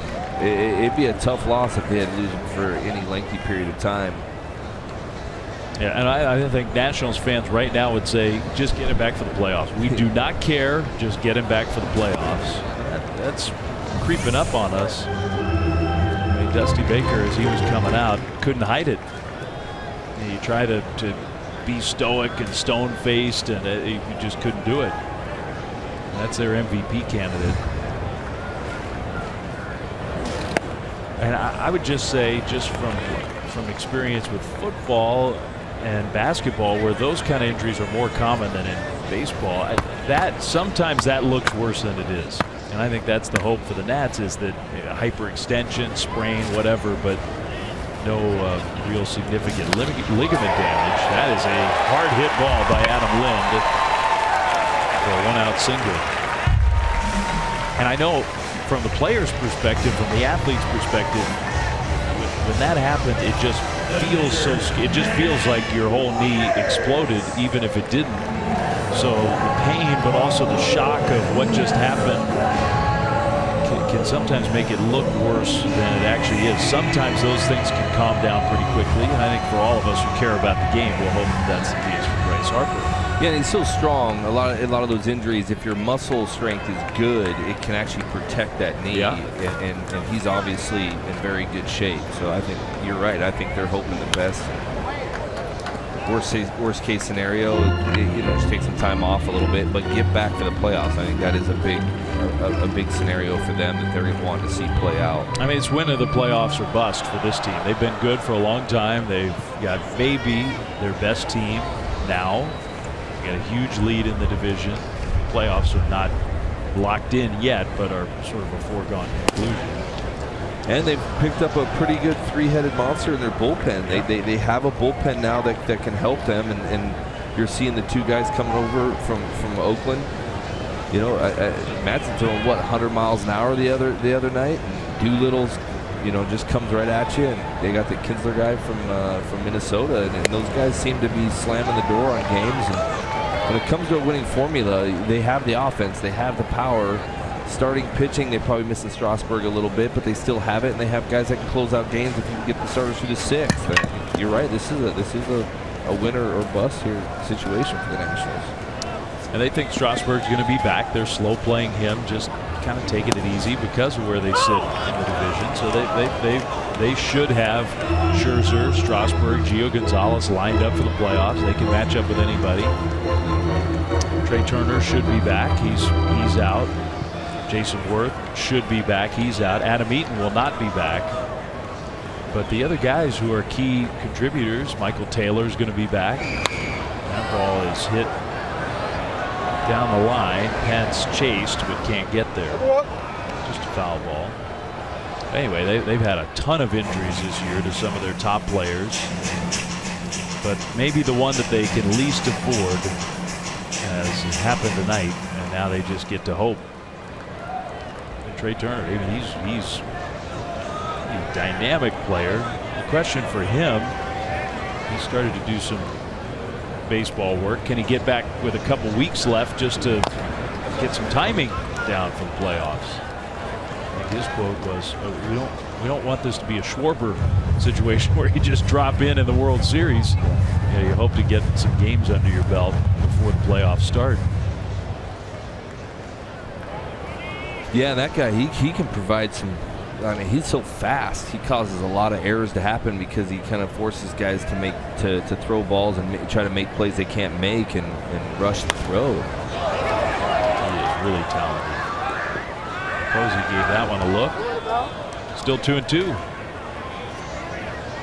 But anyway, you add all that up, and it's really almost impossible to believe that the Nationals, since they came back to Washington, they had a rebuilding job at first, so it took them some years to become a contender. But they have not won a series, not one series in the playoffs.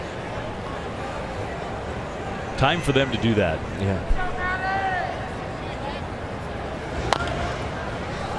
Ryder Jones is going to go to second. Crawford will not make a throw back. 2 down. Ryder, not necessarily didn't play in the minor leagues as a first baseman, or did he have a little bit of time there? Because he's playing pretty good first, and even that play right there is not an easy one to play, and he got the right angle to throw him out at second base. And a lot of guys, if you don't get the right angle, you can throw that ball in center field. And you'll see right here, he runs in. A lot of guys sometimes hold back, but he runs in and he turns and he throws almost perfect throw. Crawford might have been able to throw that ball right there, because I felt like Ryder got back to the bag pretty good, but I feel like he's playing a pretty smooth first base to fill in for Brandon Belt. Yeah, and you're right. He didn't play a lot. He did play some in the minor leagues. It was not his primary position. But that has been impressive. Jackson up the middle and past the dive of panic. The pitcher's got a base hit.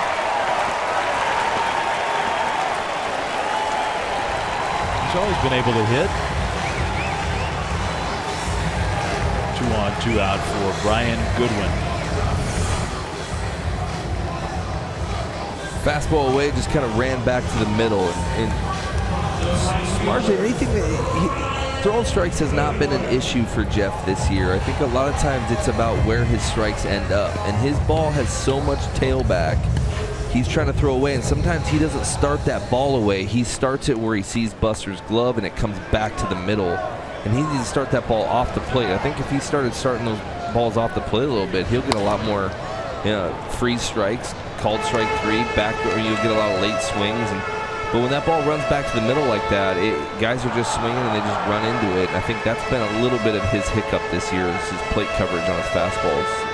There's a little too much of that. You can't make a mistake to this guy. Brian Goodwin's got some power. He's got 13 home runs now. On June 1st of this year, he had never hit a major league home run. He's got 13. This is a guy who's been better as a big leaguer than he was in minor leagues.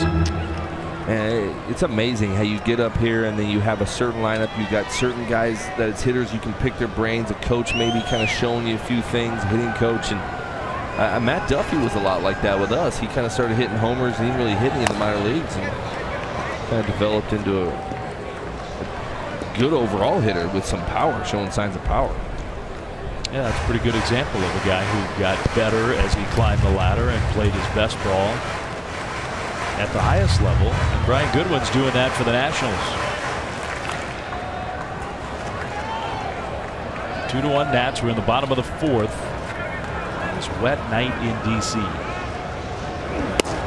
Strike 3 call right there. Perfect pitch from Samardzija. 2 hits, no runs. 5 strikeouts for Jeff. Giants trail 2-1 through 4.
Cast is presented by the authority of the San Francisco Giants and may not be reproduced or retransmitted in any form. And the accounts and descriptions of this game may not be disseminated without the express written consent of San Francisco Giants Baseball Club, LLC.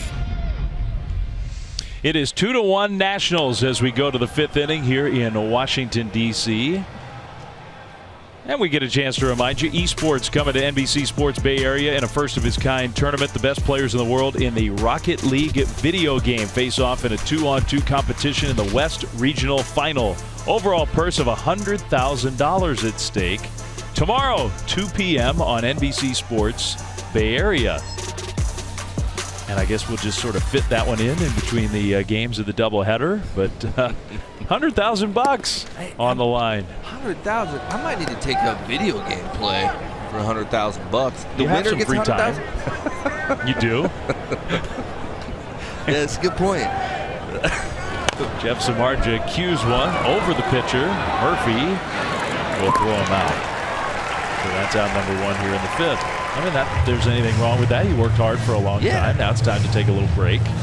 That's right. I got a little free time. Occasional hang out the lake every now and then. Yeah, let's put that on the calendar. Okay, tomorrow, lake. And then the next day, lake. Tuesday, open. Wednesday, lake. Yeah.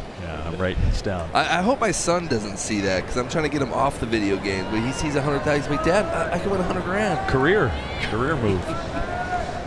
That's not helping the fathers of the world right now with their kids on video games. Denard Span, a former Nat who did, I'm sure you guys pointed it out, he got a very nice warm ovation, always does when he comes back here to Washington. He wasn't here that long, but he was well liked, played well for them. Yeah, he's a part of that 2014 playoff team, right? He was. I kind of remember that because every time he ribs me, I'm like, well, you remember you grinded a double play in the 10th inning. Yeah. Remember that? Remember that Spain got me out of that big jam. We rolled over and got us a ring. He contributed to our ring. It was great. He doesn't really like it when I say that. I'm sure he doesn't. And you guys pitched him brilliantly. I mean, he was a big part of that team. Oh yeah, he was patrolling center. He was that leadoff guy. He would foul off so many pitches back then. I mean, you had to. The entire team knew what you had by the time he was done with his at bat, and then he'd end up getting on base, and he was I think he was in. He started to feel that injury a little bit. I think in that because we always thought he was kind of didn't look as steady as he usually does. I think that's when he started feeling a little bit. I think the hip, right? That's what he had to have surgery on. Yeah. Denard takes low, 3-1. Curveball from Edwin Jackson.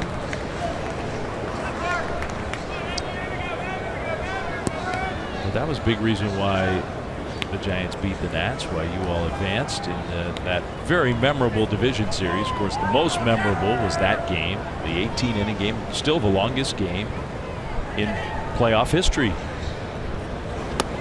Ball 4. And it was cold. Cold, stressful. I mean, man, that game there. I mean, when Bell hit a homer, you almost have to think, how does a guy still have enough energy to hit a home run? I mean, it just kind of dragged on, and no one. It was, man, that was, and Petit doing what he did. I mean, that whole game was just amazing. And you know, when you lose a game like that, to go down 2-0, you almost basically suck all the energy out of that team. They came to our place and they just didn't have anything. Here's Joe Panik. I feel comfortable in saying this. I haven't done my research, but I do feel like Brandon Belt, that is the greatest 1-for-7 game in history. I mean, he went 1-for-7, but the one was one of the biggest hits in Giants history. Yeah. I mean, it races the other 6 at bats, and only you just almost like, I'll take a 1-for-7 as long as the one is a game winner in the playoffs. I mean, not consistently throughout the year. It's a strike to Panik, who homered his first time up tonight. He's 1-for-2.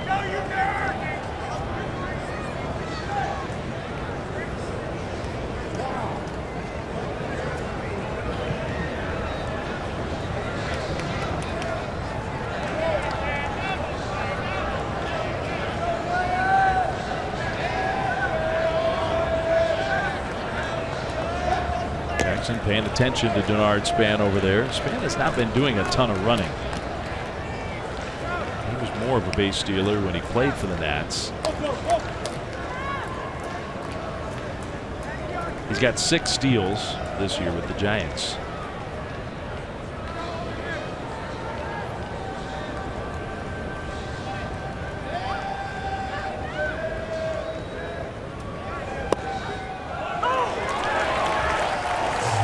Two with the curveball.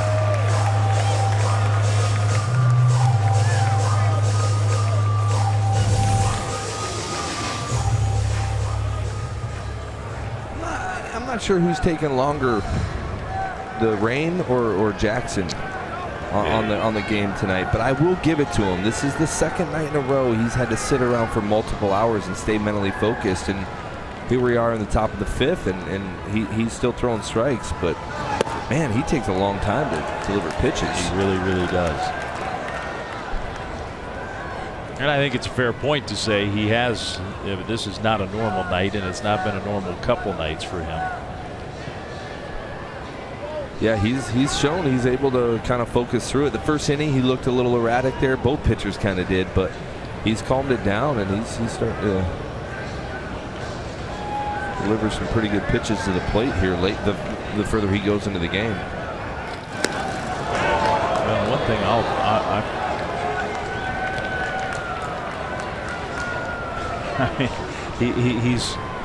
he's been around a little bit, so he's experienced just about everything. He has pitched for 12 different teams in his major league career. I mean, it's not like he's 43; he's 33 years old. Yeah, wow. He's pitched for 12 different teams. Nationals 2 different times. One more, and he ties the all-time record for most teams played for in a major league career. I would go for that. I think he's going to get it. I would find a way to figure out a way to do that. I feel very, very confident that he's going to at least tie. Did you guys talk about who has the all-time record? I did not. I want to say LaTroy Hawkins, I feel like, has close. A lot. Yeah, he close. I think LaTroy ended up with like 11. Did he? 10 or 11. I could not think of who had more, but I mean, Matt Stairs. Good guess. Good guess. Stay on the mound. Stay on the mound. Man, reliever or starter? Reliever. Man, I don't know. Weird socks, weird delivery. Didn't look all that athletic out there, but.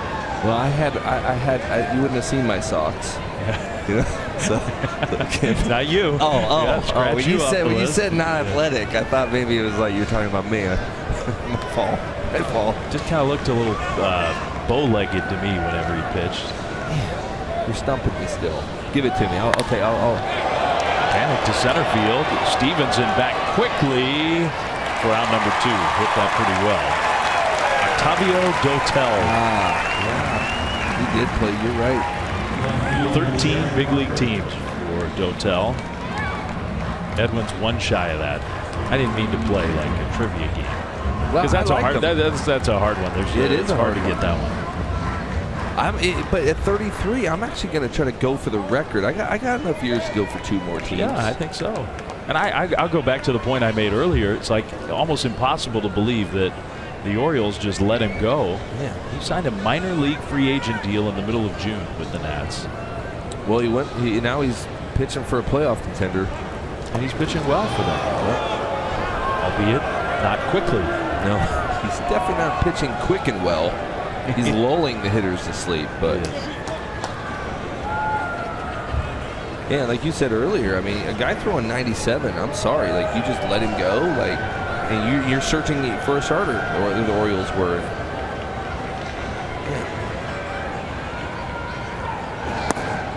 Jared Parker taking a ball.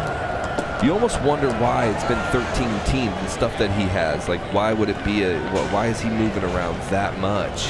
I think it is a good question. Everybody I've ever been around says he's a great teammate, super guy, takes care of the young guys, takes them out to dinner, is a mentor to young pitchers. There's not one person I've ever come across who says anything bad of it. It's not like it's he's a bad teammate. Nobody wants to be around. It's the opposite. I think sometimes the guys who get branded as big prospects, and he came up so young, and supposed to be the next great Dodgers pitching talent. Sometimes that expectation level, when the performance doesn't totally match, can lead a guy to bounce around. Teams get frustrated. Maybe even then you get extra chances when things aren't going well because you had that pedigree. And you throw hard. That helps. Him and Bernard Span have had a little something going on tonight, though. The timeout, cat-mouse game, that they were calling timeout on each other. It took one at bat, probably took 30 minutes. I mean, I think we could all agree, all of us together, that if Denard Span and Edwin Jackson never face each other again, that could be an okay thing for the game of baseball. That could be okay. Oh, yeah. It would save game time scenarios, that's for sure. One to Parker, who gets jammed. Defoe covering a lot of ground with the shift from shortstop, throws him out. So a walk, but one stranded. 2-1 Nats, middle of the fifth.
Bay Area Mercedes-Benz dealers. We're going to game one of that 2014 Division Series. Jake Peavy against Wilson Ramos. 4-6-3, and just beautifully done by Panik and Crawford. The double play. That's what I'm talking about. Your old teammate. That's right. Good times. Good times when they turn double plays like that. First pitch swinging, Wilmer Defoe into the defense. Round number one here in the bottom of the fifth. You got a lot of double plays in Thursday. And I will say this about that series, because everybody remembers the Belt home run, and maybe a few other moments, but the fact that, because you guys had to play the wild card game, so you used Bumgarner in the wild card. The Nationals, one reason why the Nats were so heavily favored going in was because all the pundits said, well, Bumgarner, he can only go once and he can't go till game 3. And so the Nats have their pitching all lined up perfectly, and the work that Jake Peavy did in game 1, and Tim Hudson in game 2 himself. Yeah, the quality start. I mean, those two guys matched the Nationals and their power starters and set you up to advance. Yeah. Dramatic home run and everything else that followed. It just gave you energy. It really did. Bum kind of set the table with the Pirates, you know, coming in, throwing a complete game shutout. I mean, saving a bullpen. I mean, people don't realize, I mean, if we have to throw in that game against the Pirates, we've been used a little bit. And next thing you know, we roll around to 18 innings. Yeah. I mean, everything kind of worked out. And it just worked for us, and we had, you know, we had a bit of luck on our side a little bit those first 2 games, I think, you know. Sure. I mean, but I tell you what, it set the stage for that entire playoffs. I think once we got by the Nationals, I think everybody was like, uh-oh. You know, like that was it. That's the best team, and they were the favorite to be in the World Series, I think, that year. The Cardinals, they hate facing us in the play. I think they hated facing us in the playoffs when I was with them. It was almost like every time we faced them, they ended up going home, which is kind of cool. But if you're into that, I know a few people who are into that. Yeah. 2-2 here. Samardzija to Andrew Stevenson, who is in place of Harper. Just a little dunk shot foul. Well, in that playoffs, Peavy and Hudson, after those 2 games, didn't have a lot of success. But I hope that doesn't obscure the fact that you probably wouldn't have gotten past the Nationals without the efforts of those 2 guys. Yeah, and Hudson was at that age now. It's almost like he probably gave everything he had right there in that game, and then it was like, I mean, your body just can't bounce back after all of that, and it probably was a little bit tougher on him to do. But I mean, I remember he made an interesting comment, you know, in the paper about going in to the Nationals, basically saying we'll see who, when you get on the field, you know, we're going to see who's better in a way that I probably can't repeat, but, you know, he said it like that. And then he went out there and showed everybody he could beat them. I mean, he did a good job. You could repeat it, but we do need you for the doubleheader tomorrow, so You're right. watch you here. I could do that, but then it'd be like you and the radio and Miller and TV pretty much by yourselves the whole time. Now, see, the thing is, that would be maybe perfect for John. Maybe they could just he doesn't need an combine the audience TV for all those stories. Combine the TV and radio, and then you could just go to Miami, let him do the whole game. Yeah. And now you're talking. Midnight here in D.C. You may have seen the clock turn. So now we are officially playing on a Sunday. What a stop by Ryder Jones. Samardzija beats him to the bag. Wow. 2 great plays, but that one is on another level because he had all 4 of his limbs off the ground and going like almost backwards into the outfield. I mean, that's an unbelievable play right there, to go across your body. Tip your hat to Samardzija too, because he had to cover that bag, and he was late on Harper's, and he had to. There was no choice. You either get there or he's safe, and that was a big play all the way around. Nice work. Yeah, really well done. That sort of gives you a glimpse of his third base experience over there at first. The throw you were talking about, which was really a nice play by Ryder Jones, made 3 excellent plays in this game already. Yeah, that's something that I would say I wouldn't have expected. Not that he's not an athlete, just he hasn't played it enough to be able to take the angles that he's taking and make the plays he's playing. It's almost instinctual for him out there. Good sign. Ryan Zimmerman takes kind of a backup curveball for a ball. Ryder Jones was a pitching prospect in high school, so he kind of like Brandon Belt. He was both a hitting prospect, pitching prospect. So he's got a very strong arm. That's a big time tool for him. But learning to navigate first base, relatively inexperienced over there. Not a bad pitch by Samardzija, just missed. I haven't really heard, but I haven't seen Brandon on the road. I think he stayed back, but I'm assuming that Ryder's probably going to be playing a lot of first base here the next 2 months. Yeah, I think there were some positive signs the last few days with Brandon. Belt feeling better. Maybe not quite the same symptoms as the time before when he had to miss basically a month. So there's some optimism that we'll see him again on the field, but the Giants are going to be cautious with it, with a guy who's had concussion history, and Ryder Jones is going to get a lot of at-bats. This is pitch number 100. Zimmerman, base hit. Just kind of split the defense there, a 2-out single. You take the start that Samardzija had against the Nationals earlier this year. He went 4 innings and threw 100 pitches. He's gone 4 2/3. So he's gotten, what, 26 outs and thrown 200 pitches against the Nats this year.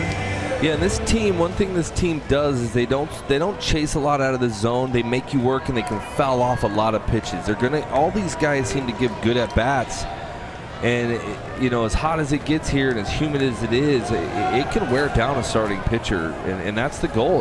Most teams want to try to get into bullpens if they can, but they're gonna kind of see how far they can get. I mean, obviously when he's throwing 101 pitches already, it is, you know, you can't let him go too long, but you might have to push him a little bit, you know, longer, as there's no off day in sight. You have a doubleheader, and you have the Giants bullpen that's rested, but you have that doubleheader tomorrow, and then you got to cover what, 9 more straight or whatever it is, 7 more straight after that.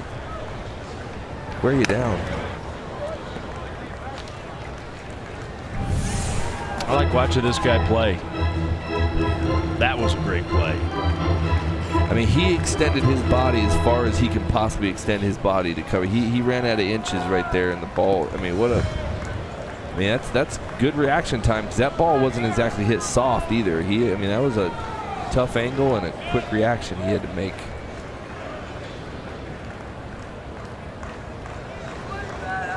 Oh, 2. Murphy would not chase up high.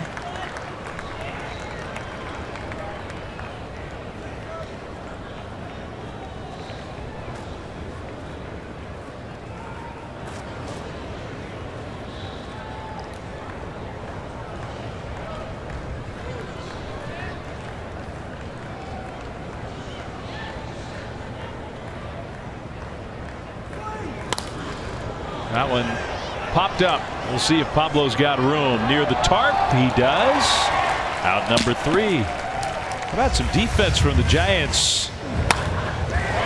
Jeremy's been talking a lot about not experienced over at first base. You would not know it from his performance tonight. He has been great over there. Samardzija and the Giants through 5, trail 2-1.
Heritage Night. Your special event ticket will include a Lucille bobblehead and a ticket to watch the Giants take on the Brewers. Visit sfgiants.com/special events. And with that special ticket, you will get the bobblehead, but without it, you will not get it. You will not. Buster Posey will not get a hit on that pitch against Edwin Jackson, who is kind of his nemesis. It's really, Buster may have had less success against this pitcher than any other in his major league career. It's hard to explain. Yeah, for whatever reason, he just doesn't see him as well as he sees other guys. Sometimes just have that guy. Yep. Sometimes there's no explanation. So Posey gone. Here's Pablo Sandoval, who has not seen the ball well tonight himself. He's 0 for 2 with 2 swinging strikeouts.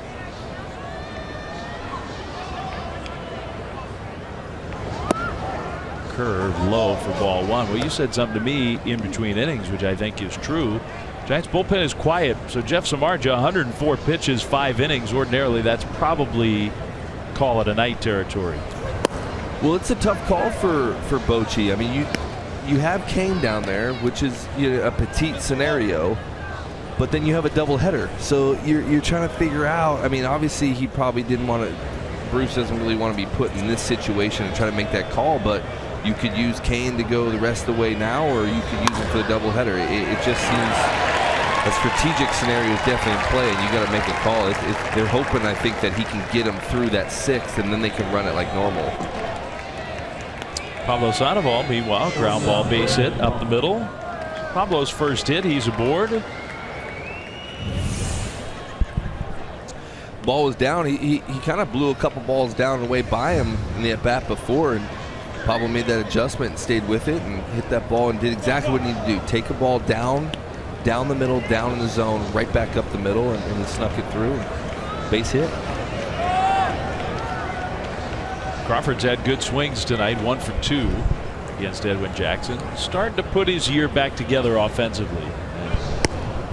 And it's been frustrating for Crawford, but I think in the last few weeks, the swings and the production too, but especially just the look of the at-bats has been a lot better. Yeah, it seems like his timing is clicking a little bit better than it has the last few months. Yeah, a little more patient. Yeah, he's always going to be an aggressive hitter, but I think there have been some times this year where that aggression has gotten the better of him. Pitchers have taken advantage of it.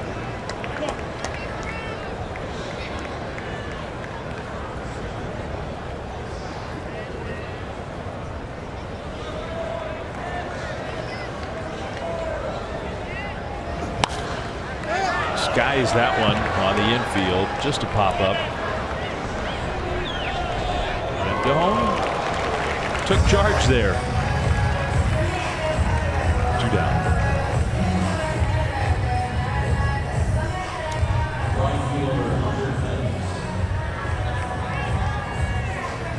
Hunter Pence. Power has started to come back for Hunter.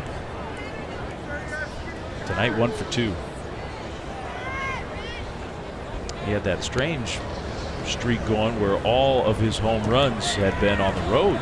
All of them until this last homestand. Hit 2 though last week at home. 3-run homer, right? Was it a 3-run homer that Pence last hit one? one in Oakland that was a 3-run homer. Posey hit a 3-run homer at home. That's right. Sorry, I was at the lake. I was all distracted. Well, the Giants hit so many 3-run homers. Yeah. I could see how they would all kind of run together. Kind of all jumbled up. Gary Parker, who provided the Giants with a lot of pop on the last homestand. A home run, but just some extra base power.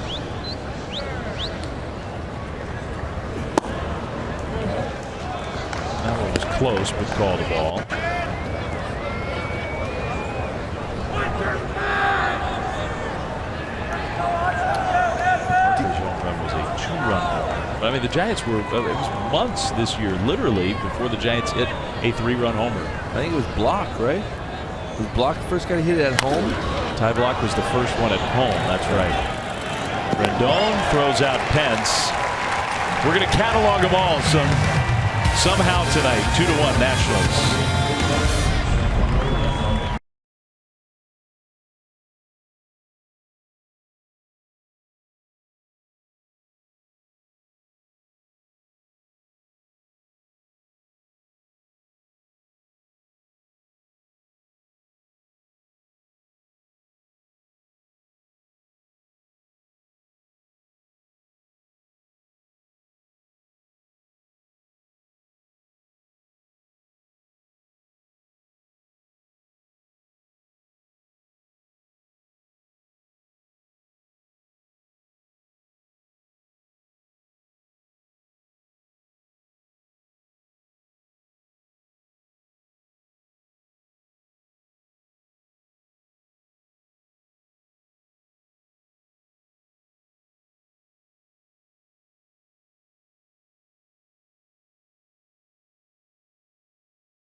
Sports Bay Area is brought to you by the all-new 2017 Chrysler Pacifica.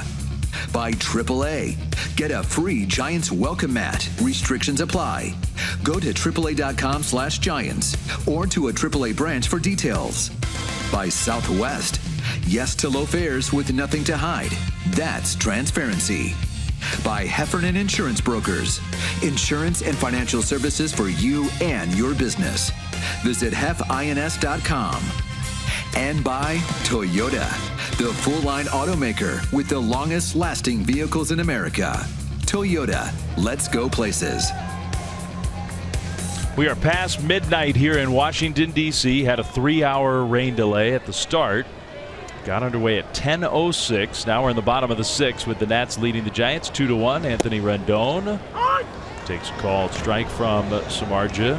We've called 4 different Nationals players, all legitimately so MVP candidates. I mean, that's how powerful the middle of the order is. Those numbers from Rendon, tremendous. Guy plays great defense at third. He lines a base hit against Samardzija here in the bottom of the 6th.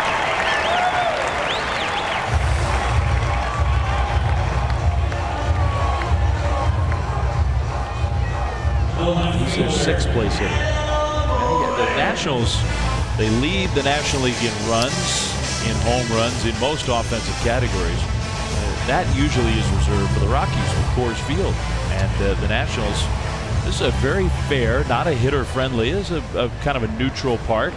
You can pitch to it, but there's some spots where you can take advantage of the park. It's a fair ballpark for the Nationals home games, and yet they lead the league in runs scored and home runs and all those power categories. Yeah, it's an impressive team. I mean, it's one of those. The hitting coach definitely sleeps just fine at night. I can tell you, I don't think he is up wondering what's going on with his guys. But it's an athletic group of guys too. If you think about it, they've been around a little bit. They're smart. They're still younger. I mean, Zimmerman, even though he's been around a while, he's still 33. I mean, it's not like he's super old, and he looks like he's healthy this year. And guys like Lynn coming out of nowhere, who they thought was going to be a platoon guy, maybe help out at first a little bit, maybe help out in the outfield, worth going down. He kind of became an everyday guy, and he's putting together definitely a surprising season for what the Nationals probably thought he was going to do with them. He's been excellent. Behind in the count 0-2 against Samardzija. Osich warming up in the bullpen. 109 pitches. Last green line train leaves at 12:32, 12:17. Yeah, time to hit the pavement, I think. I only have 15 more minutes before I got to go. Got to catch the green line. Lind smoked that one, Span, and that one kicks away from him. Rendon around third. Lind stops at second. 3-1 Nationals.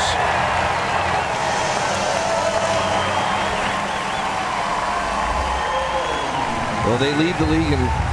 Is it Colorado or Nationals that lead? I think they lead the league in running in scoring position, right?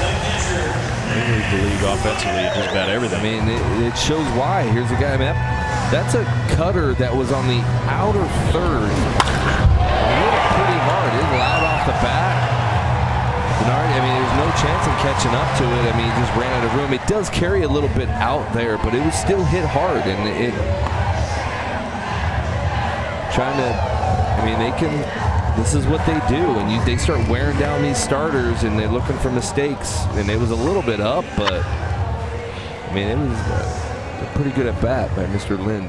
Well, that's the guy, as Dave Righetti's out talking to Samardzija. I mean, at the start of the year, you would probably say that he is their 23rd man on their roster, 24th man on their roster. He's got an on-base slugging, if you use that as kind of like a general way to look at a hitter's production, of about 875. I mean, you're talking about all-star level production. Not a ton of at-bats, but from a guy who coming into the year was arguably the last position player on their team. Yeah, and that's why with you saying earlier, a lot of their good guys have gone down. but these guys stepping in is what makes this team good. Everybody's stepping up and they're kind of filling in so that when these guys get healthy, it's almost like picking up a couple guys at the deadline to help boost your team. I don't know how they're going to fit Lynn in or not, but I mean, they're going to have a pretty stacked team going into September. At the very least, if everybody comes back healthy, it would be a great thing for the Nats. You got a supreme weapon off the bench for a big at bat late in the game. His pitch hitting numbers are pretty good. He was doing pretty well doing that too. I mean, a couple homers, and he's got 13 hits, 3 home runs, 10 batted in as a pinch hitter this year. I think he can handle that job. yeah. Wieters off the end of the bat. It's a span for out number 1. The pitcher, Edwin Jackson. And Dusty will send Edwin Jackson to the plate. Remember, the Nats are down a position player off the bench anyway. They're playing kind of what classically you might say is a player short on the bench, just because they carry an extra bullpen arm. Only 4 bench players each night. But they've already had to use Stevenson with the Harper injury. So 101 pitches for Edwin Jackson. Pretty good hitting pitcher. Grab a bat. Go get him. He may not be staying in the game. We got Kinsler up in the bullpen. I mean, this is what they're going to do. I mean, he does have enough pitches where this is what you're going to go to those 3 guys. They said, I was reading an article earlier, the 3-headed monster for them. They've got 3 guys down there that can seal up a game, and it kind of proved the scenario. You got to start it through 6. Throw your 7th, 8th, 9th guys an inning each, and they'll be fresh for tomorrow still. And but you're right, Jackson's probably in here because he can swing the bat, he can handle a little bit. He can at least, they're hoping he probably move him over or whatever he needs to do, but hopefully it doesn't work out for him. Takes that one for a strike, 1-2. Sean Doolittle, you saw him, the former A's left-hander in the bullpen. He's throwing the ball well. Ryan Madsen as well. You mentioned his velocity. He's been throwing hard all year. He's throwing like 98. He said he touched 100 the other day. He kind of fell off the map a little. He was, I mean, when he was with the Phillies, he was phenomenal. That changeup was unbelievable. I mean, he goes over to Cincinnati. Did he go over to Cincinnati and get hurt? I think he went over to Cincinnati and got hurt. Bounced around a little bit and kind of fell, and now all of a sudden he came right back and he's healthy and throwing really hard. Brian Goodwin. We'll see if Jeff Samardzija is trying to dig deep, and I give Samardzija credit here on another weird night where he had to wait around for 3 hours. That can be exhausting in and of itself. 117 pitches trying to get the Giants through 6. Goodwin, kind of a half swing and a foul ball.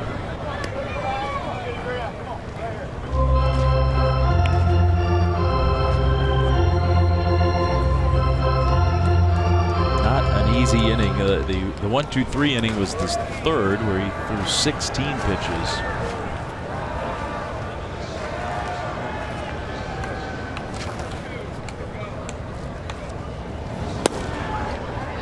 One and one.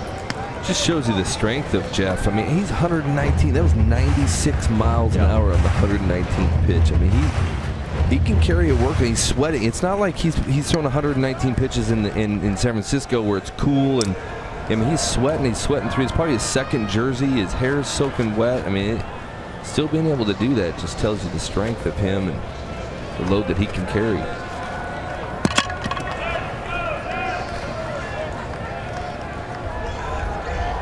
One. On the ground to first. Ryder Jones has it. So new season high now in pitches thrown for Jeff Samardzija, but a lot of impressive stuff from him. Still, though, the Giants have work to do. John will come back and join Jeremy on the TV side. 3-1 Nats.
Mobile app for live Giants baseball. Stay connected with a fully customizable experience. Get Giants home screen icons and app features, as well as game day, live game video highlights, radio broadcasts, StatCasts, news, and more. Download MLB.com at bat today. It's 3-1 Nationals in the top of the 7th. And when it's time for a change, think Speedy Oil Change and Auto Service, your trusted oil change, tune-up, and smog experts. And welcoming back John Miller. And Brandon Kinsler into the game for the Nationals. The Nationals, who are very short-handed on their bench. They had only 4 extra players on the bench to begin with, and they used one of them in the 2nd inning after the injury to Bryce Harper. Another one of them, Howie Kendrick, is hurting anyway. So the pitcher with a runner in scoring position, Jackson, was left in to bat for himself, but he still did not stay in the game. So here's Kinsler. He was the closer for the Minnesota Twins. He's had 28 saves this year as Ryder Jones fouls one out of play. The pitcher's spot, meaning Samardzija, due up 2nd in the inning. The Giants have a would-be pinch hitter out in the on-deck circle. That is Carlos Moncrief. Before the game, Miguel Gomez, who was a guy that Bruce Bochy was really liking to use in spots like this where he needed a pinch hitter. And Miguel Gomez was placed on the disabled list before this game, which made room on the active roster for Mark Melanson, who was activated from the DL before the game. There's ball 2 inside to Ryder Jones, who is 0 for 2 in this game. The Nationals just reworked their whole bullpen with trades. They got Kinsler, the Twins closer. They got Ryan Madsen for the 8th inning and Sean Doolittle for the 9th inning, both of them from Oakland. Well, I mean, that was their biggest issue in the first half, is their bullpen was a mess, and they knew they weren't going to be able to compete. 2 guys went for that one, and neither could get it. It's almost like the shortstop Defoe, playing second base, obstructed the view of Murphy for that one. It got by Defoe when he made the dive, and then off the foot of Murphy. It's a hit. Yeah, it looks like Murphy was going to have it, and then when Defoe ran over it, almost like he said, I couldn't. You saw Murphy kind of talking to him on the way back, said, I couldn't see for the ball when you dove for it. But it looked like Murphy had a play on that. But that's the confusion that's going to happen when you move infielders over like that. You can the guys don't really know if they're supposed to go for the ball or not, and they just go for it. But like we were saying earlier, you know, they had an issue with the bullpen, and they knew that that was their biggest weakness in that first half, and it was kind of causing some problems, and so they went out and they just fixed that by just going to get 3 guys that have closed ball games before and stuck them at the back end of the bullpen. And now, I mean, their lead now is 14 some games in this division. If they would have had a bullpen in the first half, they might have been almost in like 25-30 game scenarios. And they began the day with a 14.5 game lead over Miami, 16 over the Mets. They really have not been seriously challenged in their division. That is in spite of having such a precarious hold on wins and leads late in games. The guy that they started out with as their closer, Blake Trice, he's in Oakland now closing. They had a guy, a rookie at one time, became the closer, Coda Glover, and he's on the disabled list now. And Kinsler, he's not going to do anything overpowering. He just has so much sink and movement. He just kind of moves left the ball center around. field on the run. Stevenson, he gets back, and near the warning track, he's got it. So hit well by Moncrief, but within the range of Stevenson, who's got a lot of coverage out there. 1 out. I mean, the Giants don't have to call up another pitcher. They have Moncrief. He throws like 98, doesn't he? Or something? I heard something. He was signed as a pitcher. Yeah, I mean, they don't have to go bring up a guy. They can just, you know, throw him out there if they need him. He could do it. Well, he just recently arrived here, and he's already got the best arm by far of any Giants outfielder. Bruce Bochy looking on. The Giants have Osage, the left-hander, up in the bullpen, getting ready for the last half of the 7th. Denard Span now Span has really fallen upon hard times with the bat. He's had 5 hits in his last 40 at-bats. And against right-handed pitching, 3 for his last 28 against right-handers. Zimmerman on the bag at first with Jones the runner. 1 out. And Jones is back. Giants have 6 hits in the game, only 2 since the 2nd inning. They had their chances the first 2 innings to do more than they did. Just could not get a hit with a runner in scoring position. They were 0 for 5 in those critical at-bats in those first 2 innings. Have not had a runner in scoring position since. And you get the lead runner, no chance to double up Denard Span. That's the 3rd time in this game that he's hit a ground ball to the second baseman. So Jones is forced out, 2 down, Span at first, and now Paddock. Paddock is accounted for the Giants' only run tonight with a 1st inning home run. So he comes up here in a spot where a home run can tie the game. Kinsler is a guy that when he's right, he doesn't give up many home runs. He allowed 3 with the Twins in 45 games. And that's ball 1.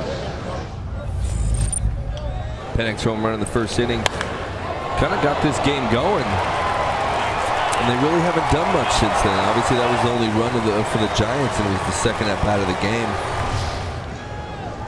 So he can get it out of here if he needs to. It'd be awesome if he did it right here. But Kinsler's not going to give up very many home runs with that sinker, because that's not just like that's not a fading sinker. That doesn't just go down. That goes down and away from lefties, and he can throw it to both sides of the plate. And anytime a sinker, and I understand it's a sinker, so you think down, but a lot of guys don't have that bottom out sinker movement that he has, and it's so late in the strike zone that guys can't lift that ball very well. He keeps the ball on the ground quite a bit and gets a lot of ground balls like that. There's another one. And Defoe, what a play! This time he got to it and throws out Joe Paddock when you didn't think he really had a chance to. Wow. That ends the inning, and pretty close there at first base.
Toyota dealer.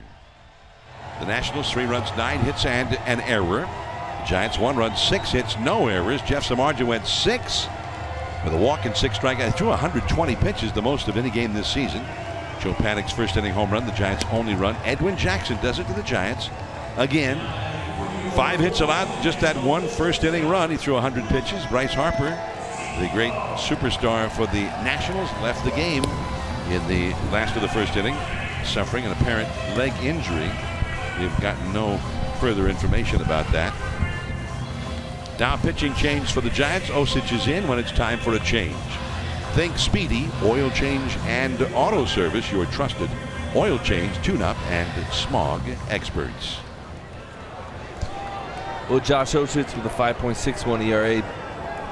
I'd say it's high for his stuff. He has better stuff than that, and he's kind of had to search for it a little bit. He's been hit and miss a lot lately, and he'll show signs of just being absolutely dominant, and then he's just signs where he just feels. I've even talked to him a few times. Just feels like he doesn't command the zone when he should, and the numbers are showing. But his stuff is there. It's just a matter of throwing strikes and being consistent and challenging the hitters. I think the Giants are hoping that he can find it as well. Could be a big piece for them.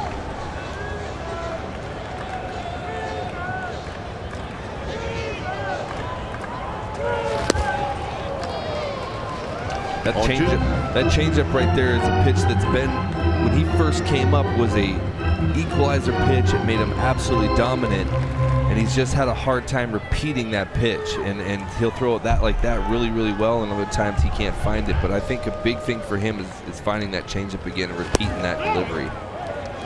Well, a check swing there. No, says first base umpire Blakeney on the appeal by Buster Posey. 1-2 the count. He looked like he did throw it again. Almost got into chase, not quite. Defoe has doubled off the center field wall, struck out looking, and grounded out to second. He is 1 for 3. 3-1, the Nationals lead. And that's the fastball, 98 miles an hour, and he ripped it into right field. But it's up, and that was the thing with him, is you throw you get that good fastball across, you throw this changeup down, and he's kind of trying to protect, and all he's doing is protecting here, and he just throws it up to where he just kind of gets a late swing on it and fights it off and hits it out to right field. And that's something that I would personally like to see Josh get better at, is kind of getting the ball down in the zone a little bit more and not so much up in the zone. So here comes young Andrew Stevenson. Stevenson, since replacing Harper in the lineup, has gone 0 for 2. Pablo plays him shallow at third as he fouls one into the crowd. Did you see that sign that went up on the scoreboard in the 6th inning? It was about a quarter after 12, and it said that the last green line train to Beltline or whatever was going to leave at 12:32. Yeah. And they said, and we recommend that you get there in plenty of time so you can board your car. We just see a lot of people get up and head for the exits. Pablo's got it, and that is a double play. Great play by Pablo. Since he's come over here, I've really liked what I've seen. I mean, he's got some energy. He's hitting the ball pretty well. He's making great plays. I mean, that was a rocket. And making that kind of play in that situation at 12:35 at night, mind you, on top of that, to be that aware, I mean, that was a great play by Pablo. Laying out for that ball and then getting the double play ball right there. Sometimes that helps out a pitcher too, and you know he's kind of struggling, and Pablo taking a big deep breath there. Ball was by him when he got it. That ball came pretty quick. So 2 down, nobody on. Here is the slugger, the cleanup man, Ryan Zimmerman. And ball 1 with that changeup. Zimmerman tonight has hit a double to left center, knocking in the first Washington run. He's also popped out, and then he singled his last time, so 2 for 3 in the game. .310 average for the year. And that's in there for a called strike.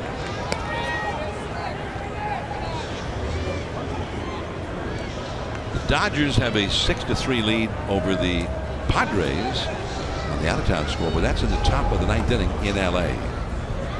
Arizona beat the Cubs tonight 6-2. And changeup, and he fools Zimmerman with it. I think Zimmerman kind of gave him props there. He swung and missed, and he kind of looked at him, did a little head tilt, like, man, that was nasty. You must not be the guy I thought you were, you. My scouting report did not have that pitch for you. And another changeup is low. There's that previous changeup, and when you throw it good, I mean, he threw it right down the middle, belt high, and But when you can sell it with that kind of arm speed, the hitter, and you throw as hard as you do at 96 miles an hour, the hitter has to cheat to get to that ball. And you throw it with that kind of speed, you're going to get those kind of swings no matter what. He has to learn to trust it. Right there, he's kind of throwing it in the ground, you know, trying to finish it. But if he can sell it with the arm speed that he has, he's going to get a lot of swings and misses. He just has to, I think, learn to trust his pitches a little bit more. Dave Rigetti along with Bruce Bochy in the dugout looking on. 2 down, nobody on. 3-2 the count. And he ends up walking. The Nationals have their 8th inning setup man, the former Oakland Athletics right-hander Ryan Madson, heating up in the bullpen for the 8th inning. Here's Madson, himself a former closer in the big leagues. Now the 5th place hitter Daniel Murphy will come up. Madson settled in as the 8th inning setup man with Kinsler taking up the 7th inning, and then Doolittle's been closing. Murphy blooped a single to left, knocking in a run in the first. He's struck out looking and popped out to third since then. And Osich, ball 1.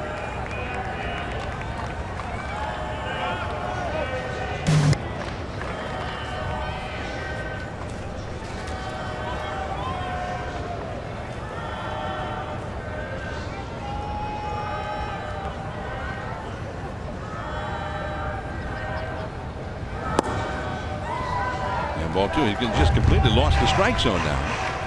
He was ahead of Zimmerman and lost him, and now he's fallen immediately behind Murphy. 2-0. Anthony Rendon is on deck. Bumgarner in the background there behind Dave Rigetti. Giants bullpen is quiet. Wow, not close. 3-0. Giants need not to obliterate this bullpen tonight with 2 games to worry about tomorrow. You've got the rookie Stratton going in one of those games, and Matt Moore, who's been so inconsistent, going in the other game. So now it's 3-0. And that's a 4-pitch walk. Been a little, really didn't seem like he really wanted to give him a strike right there. I think that was probably a borderline pitch. But with Josh, you know, with those, it's just a matter of Rags going to come out there. He's going to calm him down. He has to get him back in understanding that, hey, look, we got to get back into the strike zone a little bit. Here's that last pitch where it was just a hair off. He didn't miss by much, but when you're not throwing strikes, and he's not necessarily always going to give it to you. But this is a situation where Rags had to come out and say, look, hey, we got to get through this inning if we can. Everybody knows the situation. Rags is probably just saying, hey, calm down. You might be jumping to the plate a little bit. You got 2 outs right here. So focus on, you don't have to get 2 more outs. You got to get 1 more out. But you got to get ahead in the count. So we need to kind of relax, trust your stuff, and play catch with the catcher a little bit. You're forcing it a little bit. And he's just trying to calm him down and kind of maybe try to get him out of his own head. So he walked the lefty. Now he's got to face the right-handed hitter, and a good one. Anthony Rendon, and ball 1. That's the 8th straight pitch not in the strike zone. He was ahead of Zimmerman, 1 ball, 2 strikes, and missed with 3 in a row to walk him, and then the 4-pitch walk to Murphy. He has created a real difficult spot for himself here. Pablo over the panic for the force out on Murphy. He finally threw a strike, and that was all he needed. That's right. Who knew? Your stuff is good enough. You just have to trust it.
Ball break brought to you by T-Mobile.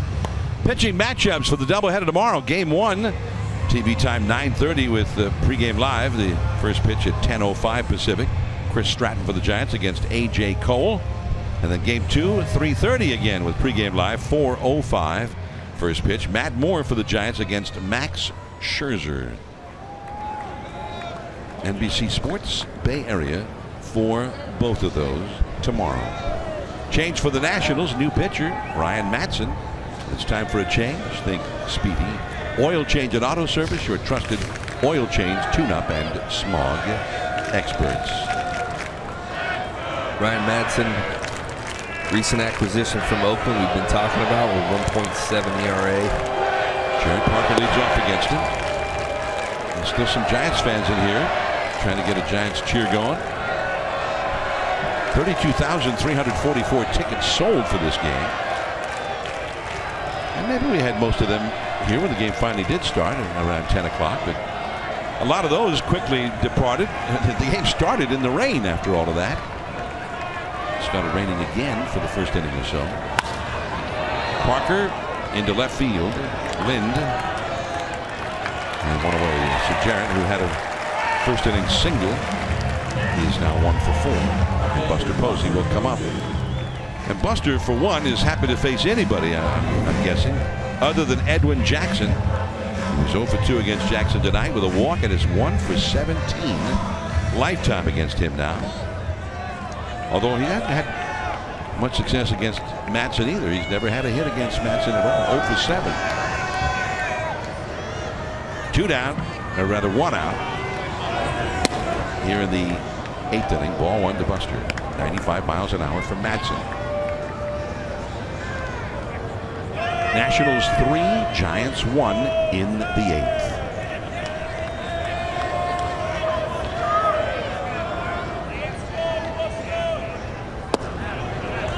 He dropped that one in there, the breaking ball for a strike.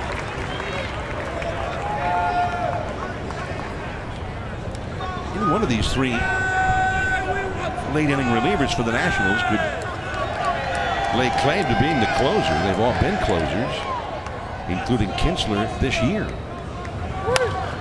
Buster out of play with that one. Madsen had one save for the Athletics this year, but he was not really the closer at any time where they said, "You're the guy." But Doolittle is the guy that Dusty Baker decided to make the closer here. Madsen has not allowed a run in a Nationals uniform. 8 shutout innings in 8 previous games. And a foul down the right field line. You ready for my trivia question, John? I'm ready. I was hanging out with Joe Panic's uncle, his wife's uncle, the Big Ragu, he called himself. His wife's uncle. Okay. Yeah, the Big Ragu. And I was out hanging with him. He had baseball trivia. And he said, "Give me 2 of the MVPs that were switch hitters in baseball history." Do you know them? There have been only 2 in the history of baseball. Switch hitters. That is fair. Buster Posey into the left field corner. There's a first time for everything for Buster. Getting hit off Madsen. There it is. First hit in his 8th career at bat against him. And the Giants get their first runner into scoring position since the 2nd inning, with Sandoval coming up. It's like a changeup. He was out in front. He just pulled it, throwing that hard. Sometimes it's the changeup that Madsen's, I think, known for. I think he's got an above-average changeup. Buster just kept his hands back right there and hit the ball down the line, and it could have gone either way, but as luck would have it, it was a double for Buster. Big double in a big situation. This game's still well in hand. So here's Pablo, who struck out twice, and he singled his last time. Down the left field line. That is foul. Pablo really clobbered that one. Could not keep it fair, though. Strike 1. So you're pretty sure that What's his name? The Big Ragu? The Big Ragu said there's 2. Are you pretty sure that he knows what he's talking about? Yeah. And you know what? I actually went to Rigetti, and Rigetti said the same thing. He said it's kind of a tough one. Well, Mickey Mantle. Right? There it is. That's the one. But the other one's a little tougher, but I think you're going to get this. Bay Area. It's kind of a trick question, but it's Bay Area guy. Pablo late on a 97-mile-an-hour fastball. And it's 0-2 with Brandon Crawford on deck.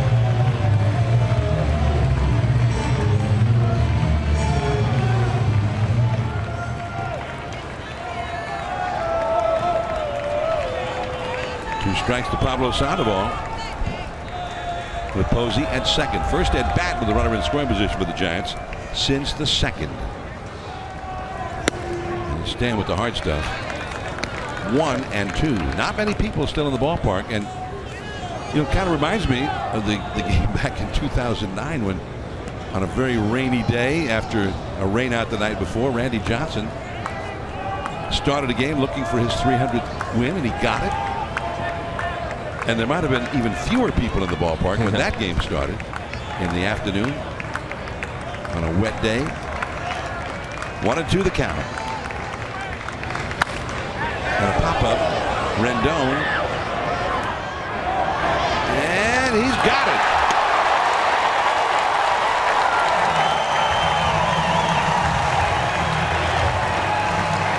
So Sandoval fouls out, 2 down in the inning, and Brandon Crawford coming up. From all the way up here, it's pretty interesting watching that foul ball. It looked like it was going to go in the stands, and it kind of came back. And good play by Rendon to stay with it and kind of go up over the tarp there and catch it. Pablo not too happy with that situation, but Crawford does pretty good with running scoring position. I don't think that he feels like he's having his best offensive year. I think he's probably a little frustrated with it, but his ability to hit with runners in scoring position is still one of the best on the team. He is the RBI leader for the Giants. He's had a single. He's grounded out to second, although a fine play turned in by Murphy, and he has popped up to third. And the count is 0-1. The Giants are 0 for 6 as a team in these crucial at-bats in this game. With a runner at second or third or both, they've gone hitless for the night. Crawford versus Madsen. Brandon's only faced him a couple of times. He struck out once and walked once against him. And a check swing. Did he go? No. This is third base umpire Jerry Meals. I mean, this could be a date in Giants history scenario, John. On this date in Giants history, Jeremy Affeldt stumped the great John Miller on a trivia question. I'm kind of excited. if I get to stump you. I'm not good on trivia questions. Well, I still want it to be a Giants date in history, John. Okay. So it'd be like some other trivia question that nobody would get. 1 ball, 1 strike. And we fouled that one off the catcher, Wieters. And they'll give Wieters a few moments here to shake that off. 1 ball, 2 strikes. So you're saying 2 switch hitters in history ever won the MVP award. Mickey Mantle's one. I'll give you the team. It was a Bay Area team, not the Giants. The switch hitter for the Oakland A's? Yes. That's interesting. A guy that should have won the MVP in the American League more than one time and never did was a switch hitter named Eddie Murray. And he was a great RBI man, a great clutch player. Crawford with a big swing on that one, fouling it back into the crowd. So it's 1 ball, 2 strikes. You want another hint? I keep giving them to me, yeah. He was a pitcher. Huh? A switch hitting pitcher. Yeah. Oh, okay. For Oakland. Who won the MVP award. So it's Vida Blue. Yeah. Okay, there we go. And the crowd's even clapping for you down there. I'm seeing the 8 guys down there clapping. Vida had that huge year, and that's ball 2 inside. Vida, he was 17-3 at the All-Star break that year, 1971. He had over 300 strikeouts for the season. Finished up 24-8, And that was a couple of seasons before the American League adopted the designated hitter rule.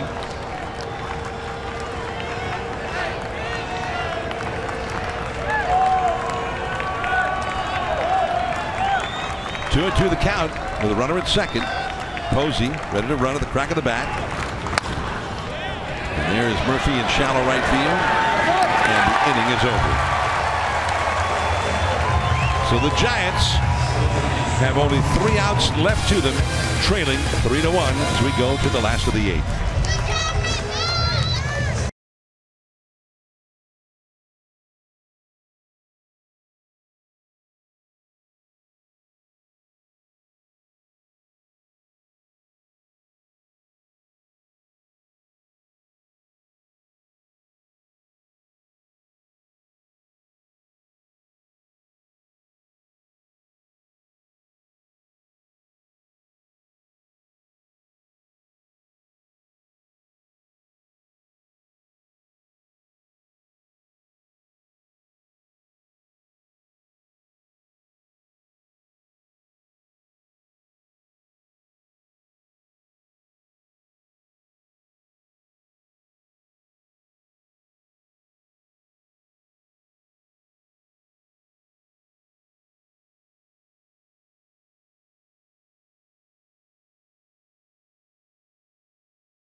Tomorrow, the Giants and the Nationals, 10 a.m. first game of the doubleheader. Pre-game live starts at 9:30 Pacific time in the morning, and then game 2 at 4 o'clock Pacific. Pre-game live at 3:30 in the afternoon. Both games right here on NBC Sports Bay Area.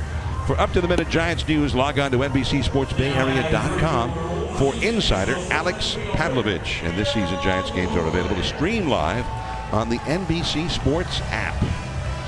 Activated from the disabled list today, the Giants trailing 3-1 as we go to the last of the 8th inning is Mark Melanson. When it's time for a change, think Speedy Oil Change and Auto Service, your trusted oil change, tune-up, and smog experts. And Melanson, Bruce Bochy said before the game, he didn't figure on him coming right into close right now since he hadn't done it for several weeks, but also because, as we see, it has now turned to 1 a.m. here in Washington. Also, since Sam Dyson has done extremely well in that role in Melanson's absence, so no need to rush him back into that role. Yeah, and Sam has come over from Texas almost trying to find himself again, and from the second he has come into these games, he's just thrown some unbelievable, I mean, it's the movement with the velocity and the sinkers and the composure that he shows is pretty awesome. And so I think Bruce doesn't feel like with Melanson being out a little bit that he has to force him back into that closer role right now and trying to just let him get his feet wet and kind of let him get back to feeling good again and get some rhythm. That is a base hit. So Adam Lind, the Giants have not been able to retire him tonight, and he is now 3 for 3 in this game. That's been a little bit of what Melanson has had a hard time with this year, and I don't know if it was the arm scenario or what, but his cutter is just kind of, cutter and slider have gotten a little bit loopy, and he's kind of been leaving some balls up, and it's just the finish isn't where it usually is, and you saw it right there. He didn't quite finish that pitch, and he kind of just left it up, and it looped up there, and it allowed him to have some pretty good contact. Here's Matt Wieters, who has popped up to third, grounded into a force play, and flied out to shallow center. The overshift is on for the Giants on the infield, and there's ball 1. 3-1. The last Green Line train to Southern Avenue leaves the Navy Yard Metro Station at 1:18. 17 minutes from now. So people are hanging on here trying to see the last out of the game, but if that's their train, they may have to think about getting out of here. 1-1 the count. This game is almost 3 hours long. It's not exactly the way I think anybody wanted it to go, having not even started till 6 minutes past 10 o'clock. 1:18. You better get out of your seat and head over there. I feel like we can get credit for doing 3 games in one day now, because we technically are. Yeah. We're doing 3 games on the 13th. Later today. That's right. Could be a major league record. Could be a trivia question that the great Ragu will be, the big Ragu will be asking. The big Ragu's going to have that trivia question down. Oh man, we had a triple header. I'm so excited to be part of a triple header today. It's awesome. See, Ron Wotus was adjusting the defense a little bit with Wieters at the plate. Well, that's a misses off the outside. 2-2. So not many people still here in Washington. And tomorrow we'll have a crowd for the 1 o'clock game, which is 10 a.m. Pacific time, and then they'll clear the stadium, clean it out, and then open the gates later on for a whole new crowd to come in for game 2, which will start at 7 o'clock here local time tomorrow, 4 o'clock Pacific.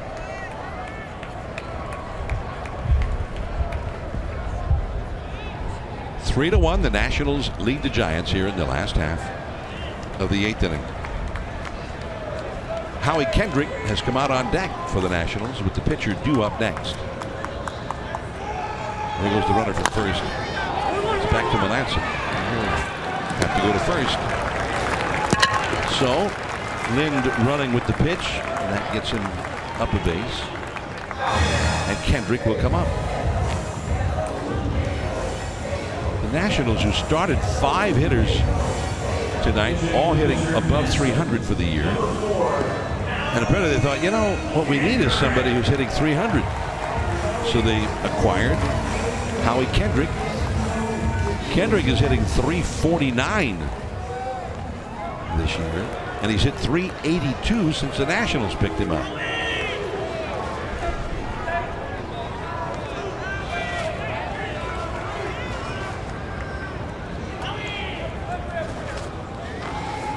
Runner at second, 1 out. Mark Melanson trying to hold the line here. The Giants are already trailing by 2. That's a called strike. The Giants will have the last third of their batting order up in the 9th inning. As we look ahead, Pence, Jones, and then the pitcher's spot. Doolittle, the left-hander who's been the closer for the Nats, is up in the bullpen. Doolittle, there he is. Former Oakland Athletics closer. Pop up, foul, and back out of play. You remember that game with Randy Johnson? We were talking about it, which was just so odd because we had waited half the night before to get that game in, and Friday they didn't call it up until after 10 o'clock at night.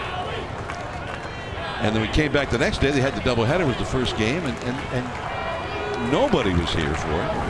With history perhaps in the making. Off the inside with a fastball, 1-2.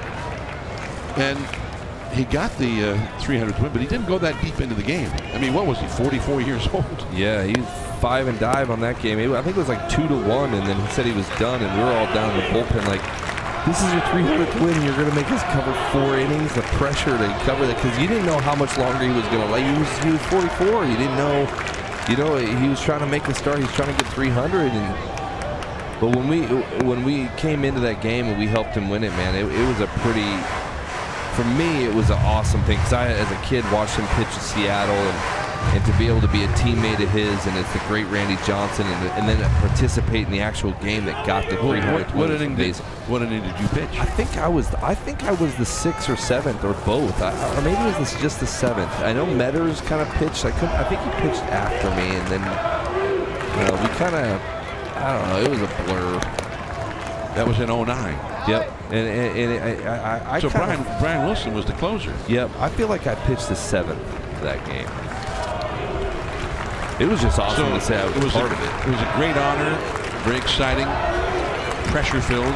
Not that you can actually remember what inning it was. Yeah. It was so much pressure, I can't remember what inning I pitched. 2-2 the count. And he struck him out. It's all for Howie Kendrick. 2 down. And the batter will be Goodwin. One of the things that happened in that game, and Randy Johnson made this great play. A slow chop on the first base side of the mound, and he made a dive for the ball and caught it, and then threw the guy out and fell over again after making the throw. And I think he kind of jammed his shoulder or something. He finished the inning, and then had to leave the game. Yeah, that might have been why he had to come out. It looked like a giraffe just flopping around out there, really. Here's Goodwin, the leadoff man, and that's ball 1. He went back in the clubhouse and wasn't seen in the dugout, and his wife called him. She was here with the kids. His son was a bat boy. And his wife says, "Where are you?" He says, "I'm in the clubhouse." I said, "Well, what are you doing down there?" He says, "Well, what I always do. I have my elbow in a bucket of ice and whatnot." He says, "Well, this is your 300th win. You got to be in the dugout so they can see you on camera and see you with your son and whatnot." He says, "Oh, yeah. Hadn't really thought of that." That ball, a half swing, it goes foul. 1 ball, 1 strike. And he said he was sitting down there. His jersey was off. The pants were off. So he had to get redressed. He said, and he was arguing with his wife. He says, "I'm not even dressed anymore." "Well, you better get dressed and get out in the dugout." That's right. So he says, "You're right. That's a good point. Your son is out there waiting for you." So,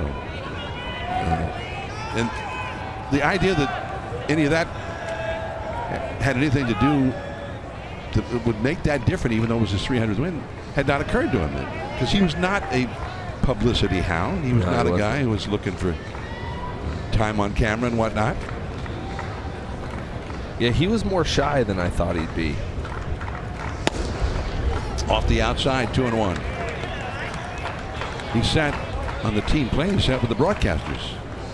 Yeah, sat up front. Yeah. Looking for somebody his own age, you know. He's like, "Yeah, kids are too young back there. They listen to loud music." Even though he actually listened to some loud music. He was and he could make loud music. Oh man, drums, music guy.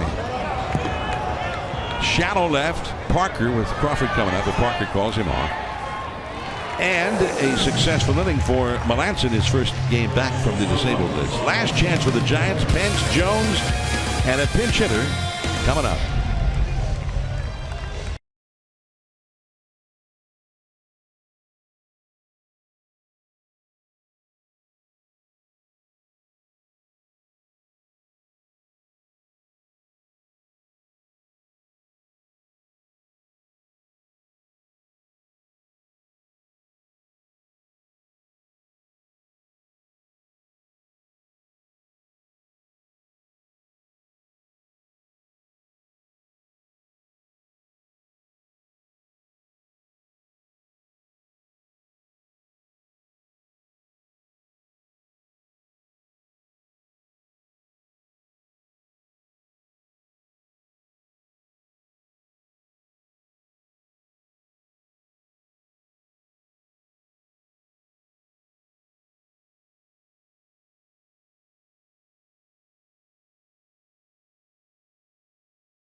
Ball for Esurance Giants post-game live. highlights, reaction, and analysis, and it's all coming up for a full hour right after the game. Here in the ninth inning now, the Giants trailing 3-1 to the Nationals. The Nationals going to their bullpen. Sean Doolittle, the former Oakland Athletics lefty, has come on. And Doolittle, 10 saves and 11 chances this year, and he's been perfect in the closer's role with the Nats. He is 7 for 7 as a Nat, which is not to say that it's been easy for him. Of the three new relievers, he's probably had less success than either Kinsler or Matson. Well, he's pitching with a lot of deception because all he throws is a fastball. He's just going to come fastball after fastball after fastball, and he rears back and lets you have it. And guys just can't seem to pick it up. Howie Kendrick, who pinch hit for Matson, stays in the game to play left field. Doolittle will be slotted in the number 7 spot of the order where Adam Lind had been. And that's a ball to Hunter Pence, who has singled, struck out, and grounded out to third. There's Kendrick now in left field. 3-1. The Nationals lead the Giants. Giants have been trailing since the first inning, but with one base runner, they send the possible tying run to the plate. Pence pops it up, and that will come back out of play. Due up next is Ryder Jones, but with the left-hander in there, the right-handed hitting Kelby Tomlinson has come out on deck.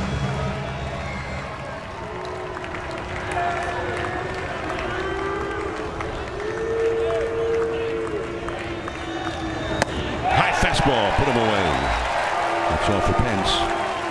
He's 1 for 4 in this game. 1 down.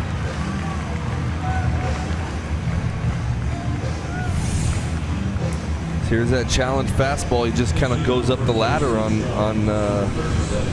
Pence, and he just throws really all high fastballs to him. But he's not going to show a lot of different pitches in that. He's just one of those guys that can rear back and throw it, and he kind of throws it right up in your eyes there, and call it chocolate mousse. So here's Tomlinson. And he blew that one by.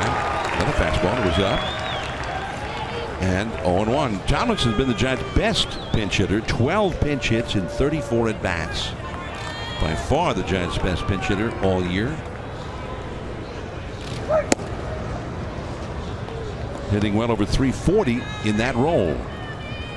Nick Hundley on deck, so if Tomlinson can get aboard, Hundley would come up as the possible tying run of the game.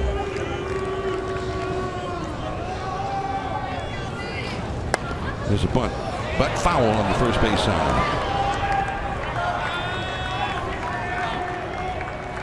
Pretty smart time to bunt right there. Everybody's kind of flat-footed a little bit, and no one's really expecting that to happen. I think if you would have kept that fair, you had a knock out of that deal.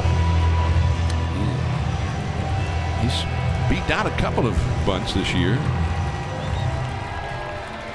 1 out, nobody on.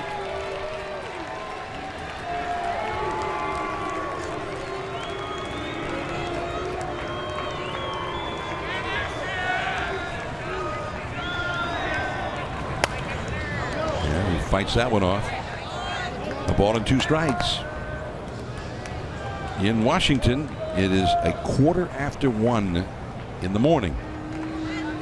3 hours, 9 minutes since this game started after a 3 hours, 1 minute rain delay before we started the game.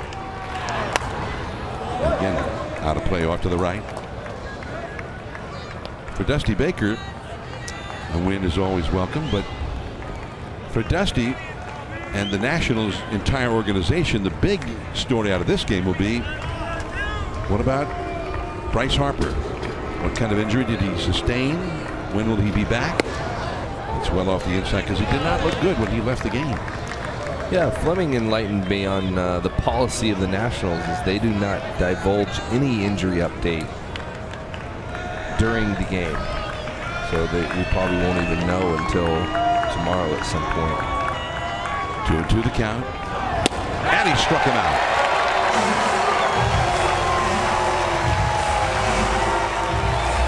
Two down. Another fastball. Another challenge fastball. He's just going to come right at you. Middle belt high. Guys just can't seem to catch up to it for some reason.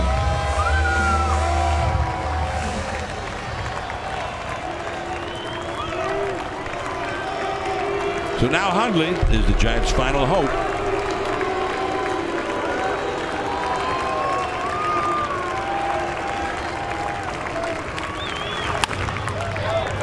Rendon. And the Nationals take game 1 of the series 3-1 over the Giants. A long night and into the next morning. A profitable night for the Nationals, and now 2 more ball games later today. And for the Giants, Jeff Samardzija, a game effort, but the Giants just could not mount any offense.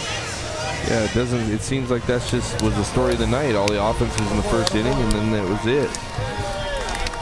So the Nationals, who bounced back after the panic home run, put the Giants ahead, got 2 runs of their own, and that was enough. 3-1 Nationals over the Giants.